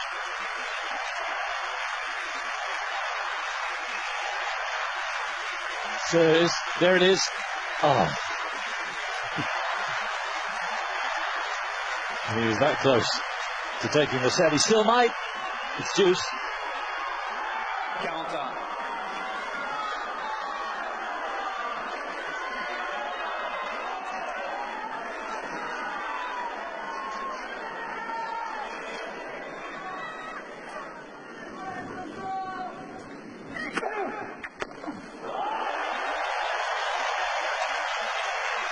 I think most of the uncommitted here are on the Argentine side.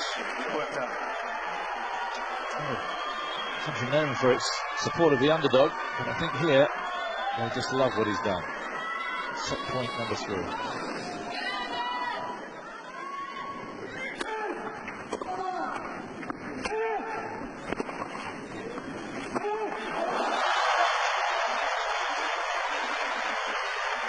Could be a coach right now.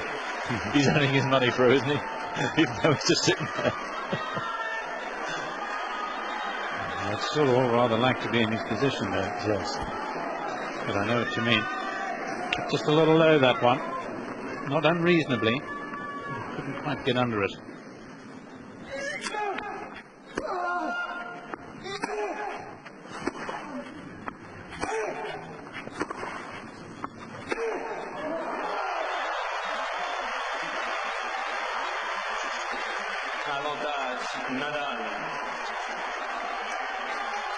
Well, it's a dangerous game that Nadal's playing. So close here to the brink, but you can see why when a point like that is played. He gets enough balls back. Puerta just forces it and makes the error. Problem is, he hasn't been making enough of them. Great point.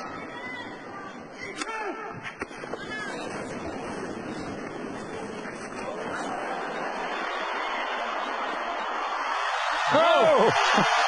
What instincts from Rafael Nadal. It did not seem possible. And he has saved 3 set points in the most extraordinary fashion. I've got to see this, I don't believe what happened. Well, finally, Puerta thought he would get his own back. Remember, Nadal's hit 2 right at him, so Puerta said, take him away. 2 hands on the racket, make it a little easier for Nadal as he volleys here, just in self-defense. So much of it is all defense from Nadal. But he's leveled up at 5-all.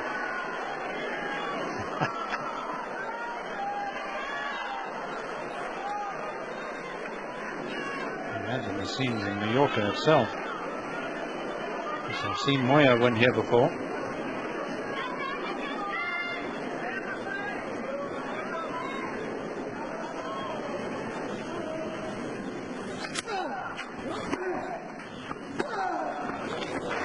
There's an assertive point. Is he going to take the bull by the horns now and stride for victory? What we haven't seen a heck of a lot of in this match is his signature shot, the forehand down the line. I don't think it's his best shot.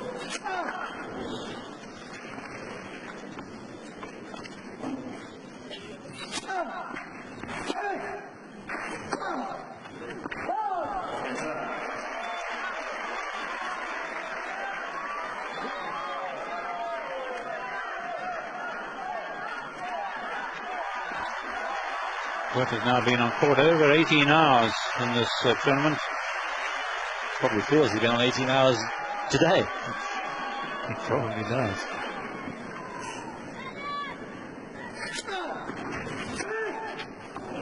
Oh! So close.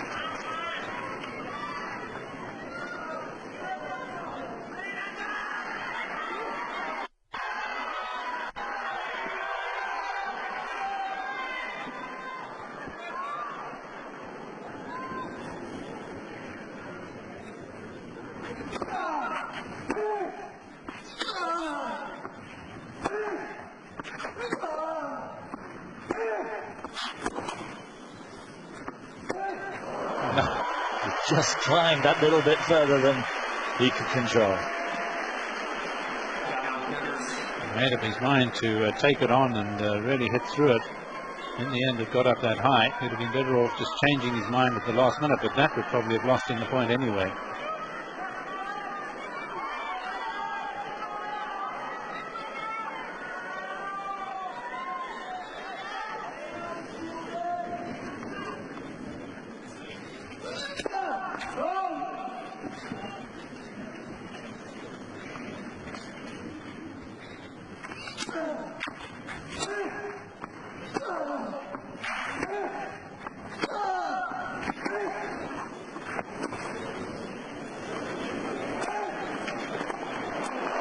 Well played. He needed a lot of control, a lot of composure. Nadal rifling the ball back at him.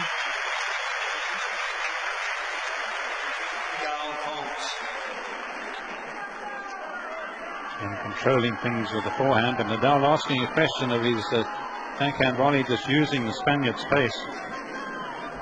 Now as he hit it, he couldn't quite get the accuracy he'd have liked.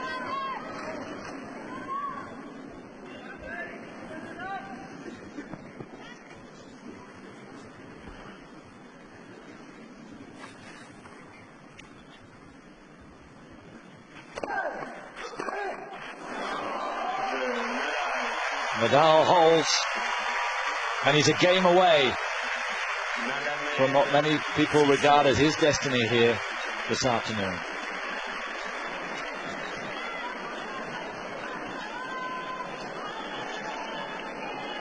He has been so invincible in this run through this early summer.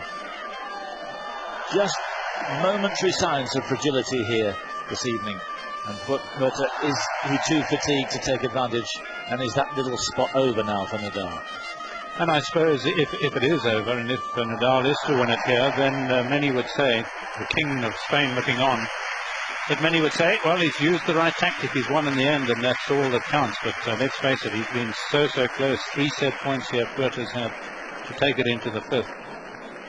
But it's, hey, who shakes hands the champion that really matters. Yes. No matter what does happen, though, I mean, what a match Puerta's played. Sometimes the unheralded come into these finals like Martin Verkerk and just don't perform. But he's played his part. This Gaston Gaudier didn't perform last year, did he?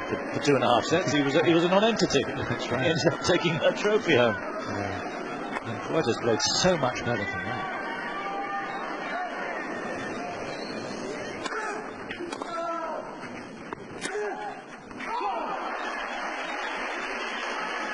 First point for Nadal. And he's lost just the 12 points now in this set on his serve, whereas Nadal's lost 20.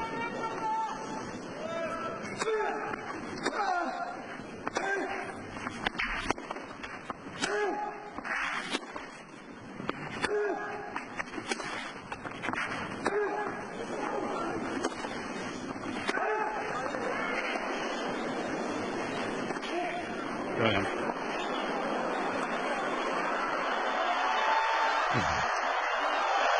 Oh, well, he got all the angles right. What another phenomenal rally. And how Nadal moved time and time again.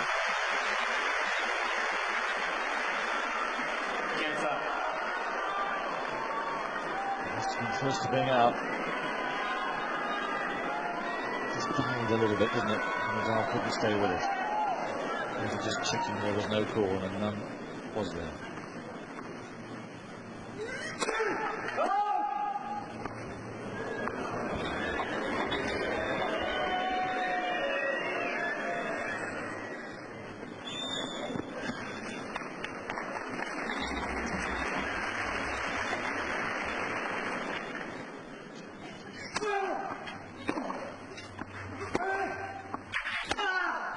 Whoa!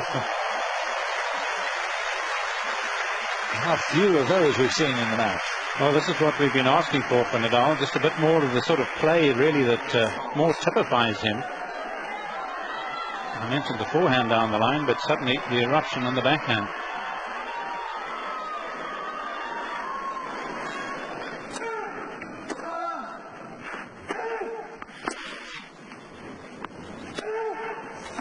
Too good. He got the miss hit and the short ball, and that's all he needed.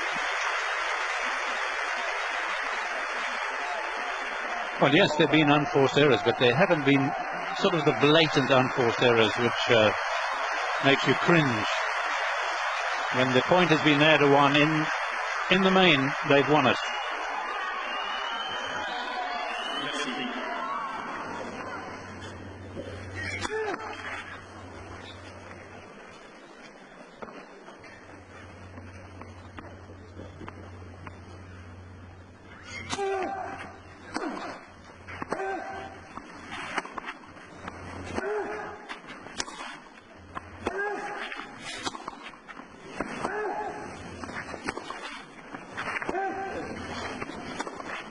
Yeah, he got it on his backhand, and in the end, a wonderful forehand down the line, as you're saying, that trademark shot, not with the same venom, but the power wasn't needed there.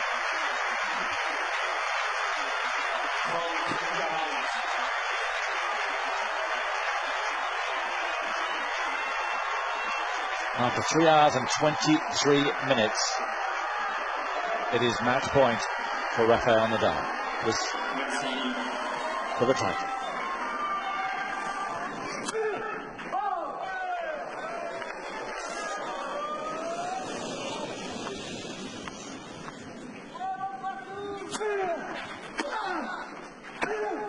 It's away, and Nadal is the champion at the age of 19.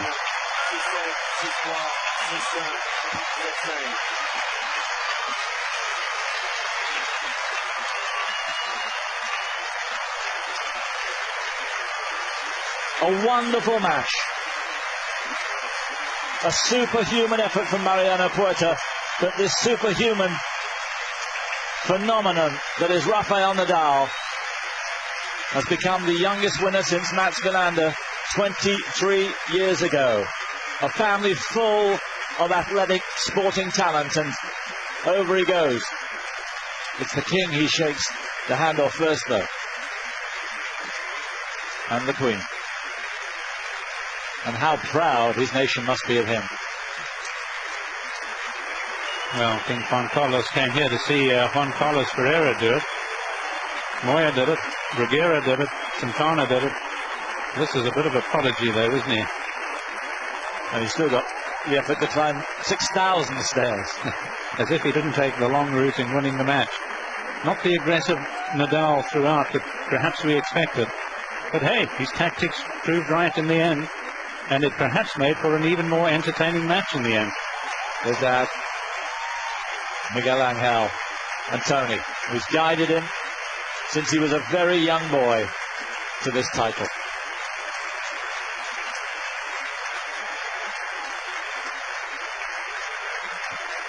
A wonderful champion. It could be the first of many, Rafael Nadal.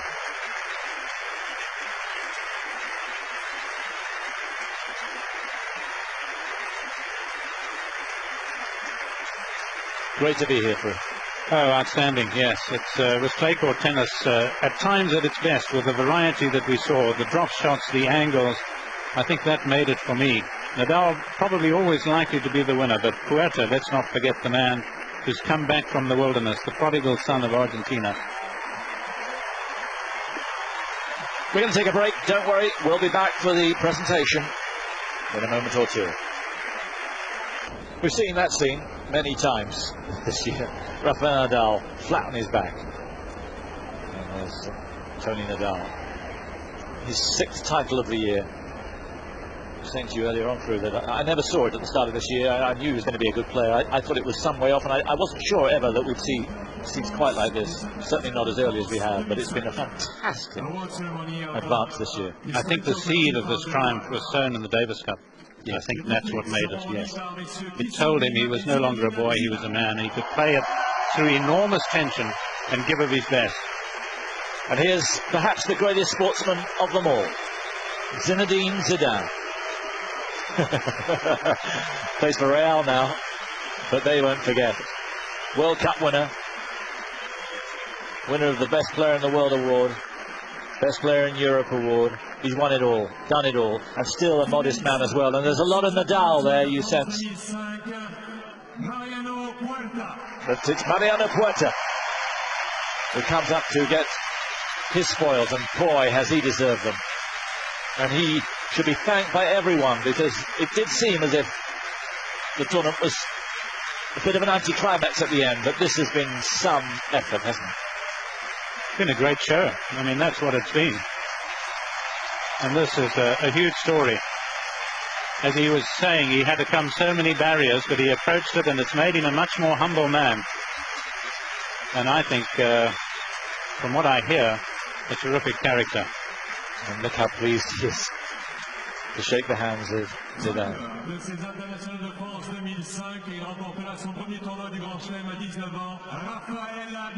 There were a few tears while you're away under his towel.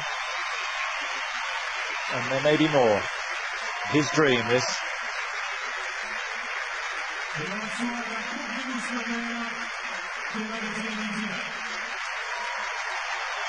An incredible young talent. We may see these scenes several times in the next few years. Do you think it's the start of a dynasty for him? Well, I think I thought that about Bruguera and Ferrero, and yet, you know, Bruguera was able to do it a couple of times and came very close a third and a fourth time. Ferrero's only done it once. I think Nadal's got probably a little bit more. He's got that left-handedness. He can also volley a lot better than can Ferrero. He's got a bit more variety, so I think there's more chance of him repeating this more often.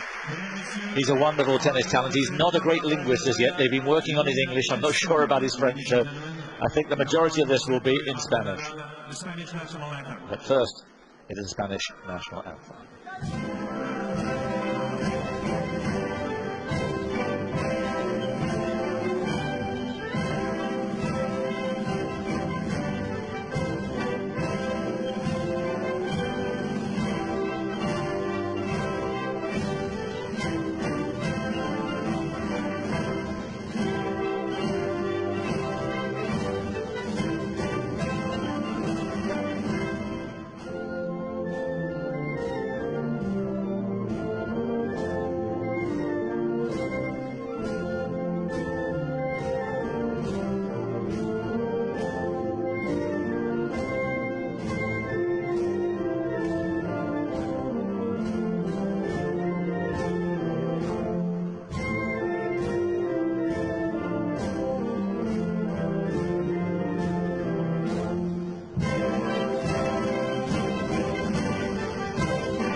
And he follows in a long line of Spaniards in the Open era. Jimeno, Bruguera won it twice, of course. Carlos Moya, Albert Costa, and then Juan Carlos Ferrero 2 years ago. This will be a trial for him. Buenas tardes a todos. Primero de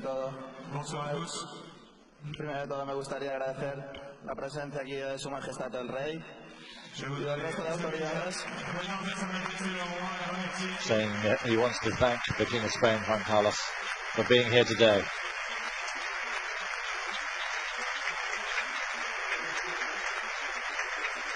A la reina también, que me ha dicho que se ha tenido que ir, pero igualmente le doy las gracias por haber asistido. También al resto de autoridades de España y Mallorca que me han acompañado los últimos dos días. Thanking the Queen too, Queen Sofia, who had to leave, but he thanks her too, saying that he's been very happy with the game that he's been playing this fortnight.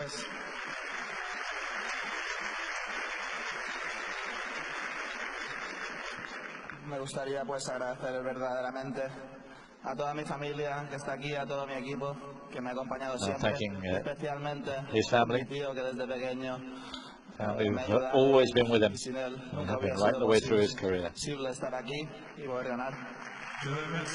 He's saying, without my family I wouldn't have achieved what I have done today.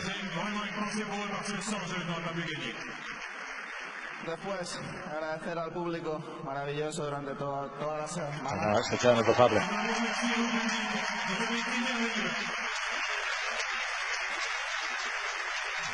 They, in turn, thanking him. It's been a wonderful show. Toda la organización, la transportación, los recogepelotas, los líneas, los árbitros. And now thanking the organisers, the ball kids, the umpires, y bueno, espero no olvidarme de nadie. line judges. Y muchas gracias a todos y espero vernos el año que viene. So,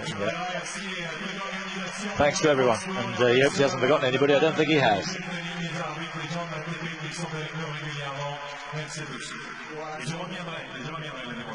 Me gustaría felicitar a Mariano por todo el gran torneo que ha hecho y toda la temporada que lleva.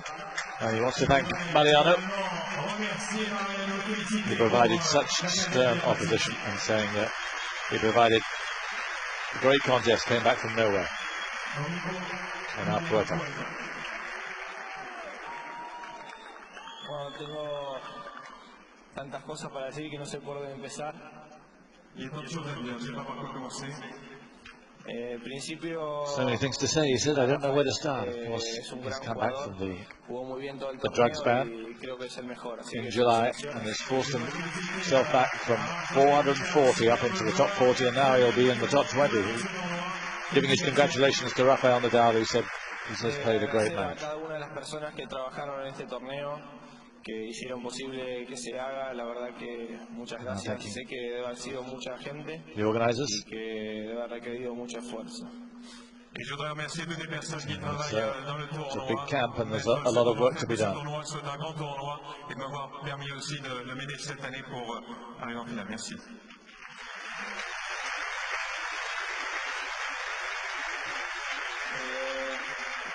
A todo el público, que la verdad que me sentí muy apoyado cada una de las veces que jugué en este estadio. En especial a todos los argentinos, la verdad que me hicieron sentir que estuve en Buenos Aires. Thanking the public, who he says have really supported him, and they really did. They sensed his fight today and they went with him.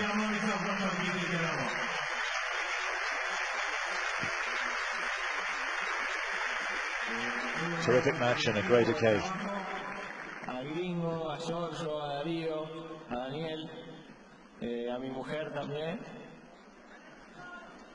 Me apoyaron mucho y por ellos estoy acá también. Thanking his wife, his coach, Andrew Schneider there, with the dark glasses, saying that they've been a great support for him. No gané el torneo, pero hace varios meses empecé un partido muy duro y aunque hoy no gané, siento que ya gané el partido igual. A few months ago I started something really hard when I made my comeback. And this is a terrific climax to that. And he said it's been a great pleasure being here at all. And you can feel the emotion within. He was exonerated, as I said, afterwards by an independent tribunal who said it was taken bought by his trainer for his asthma. It was a mistake, a genuine mistake apparently. And now he's made Roland Garros final. Well, that's just about it. My thanks to Fru, particularly to Chris Bradnam, to Chris Bowers, David Mercer, Joe Jury, and of course to Mats Wilander, who's been a joy to work with over the past fortnight. It's been a terrific team. I hope you've appreciated it. I hope you've enjoyed our coverage.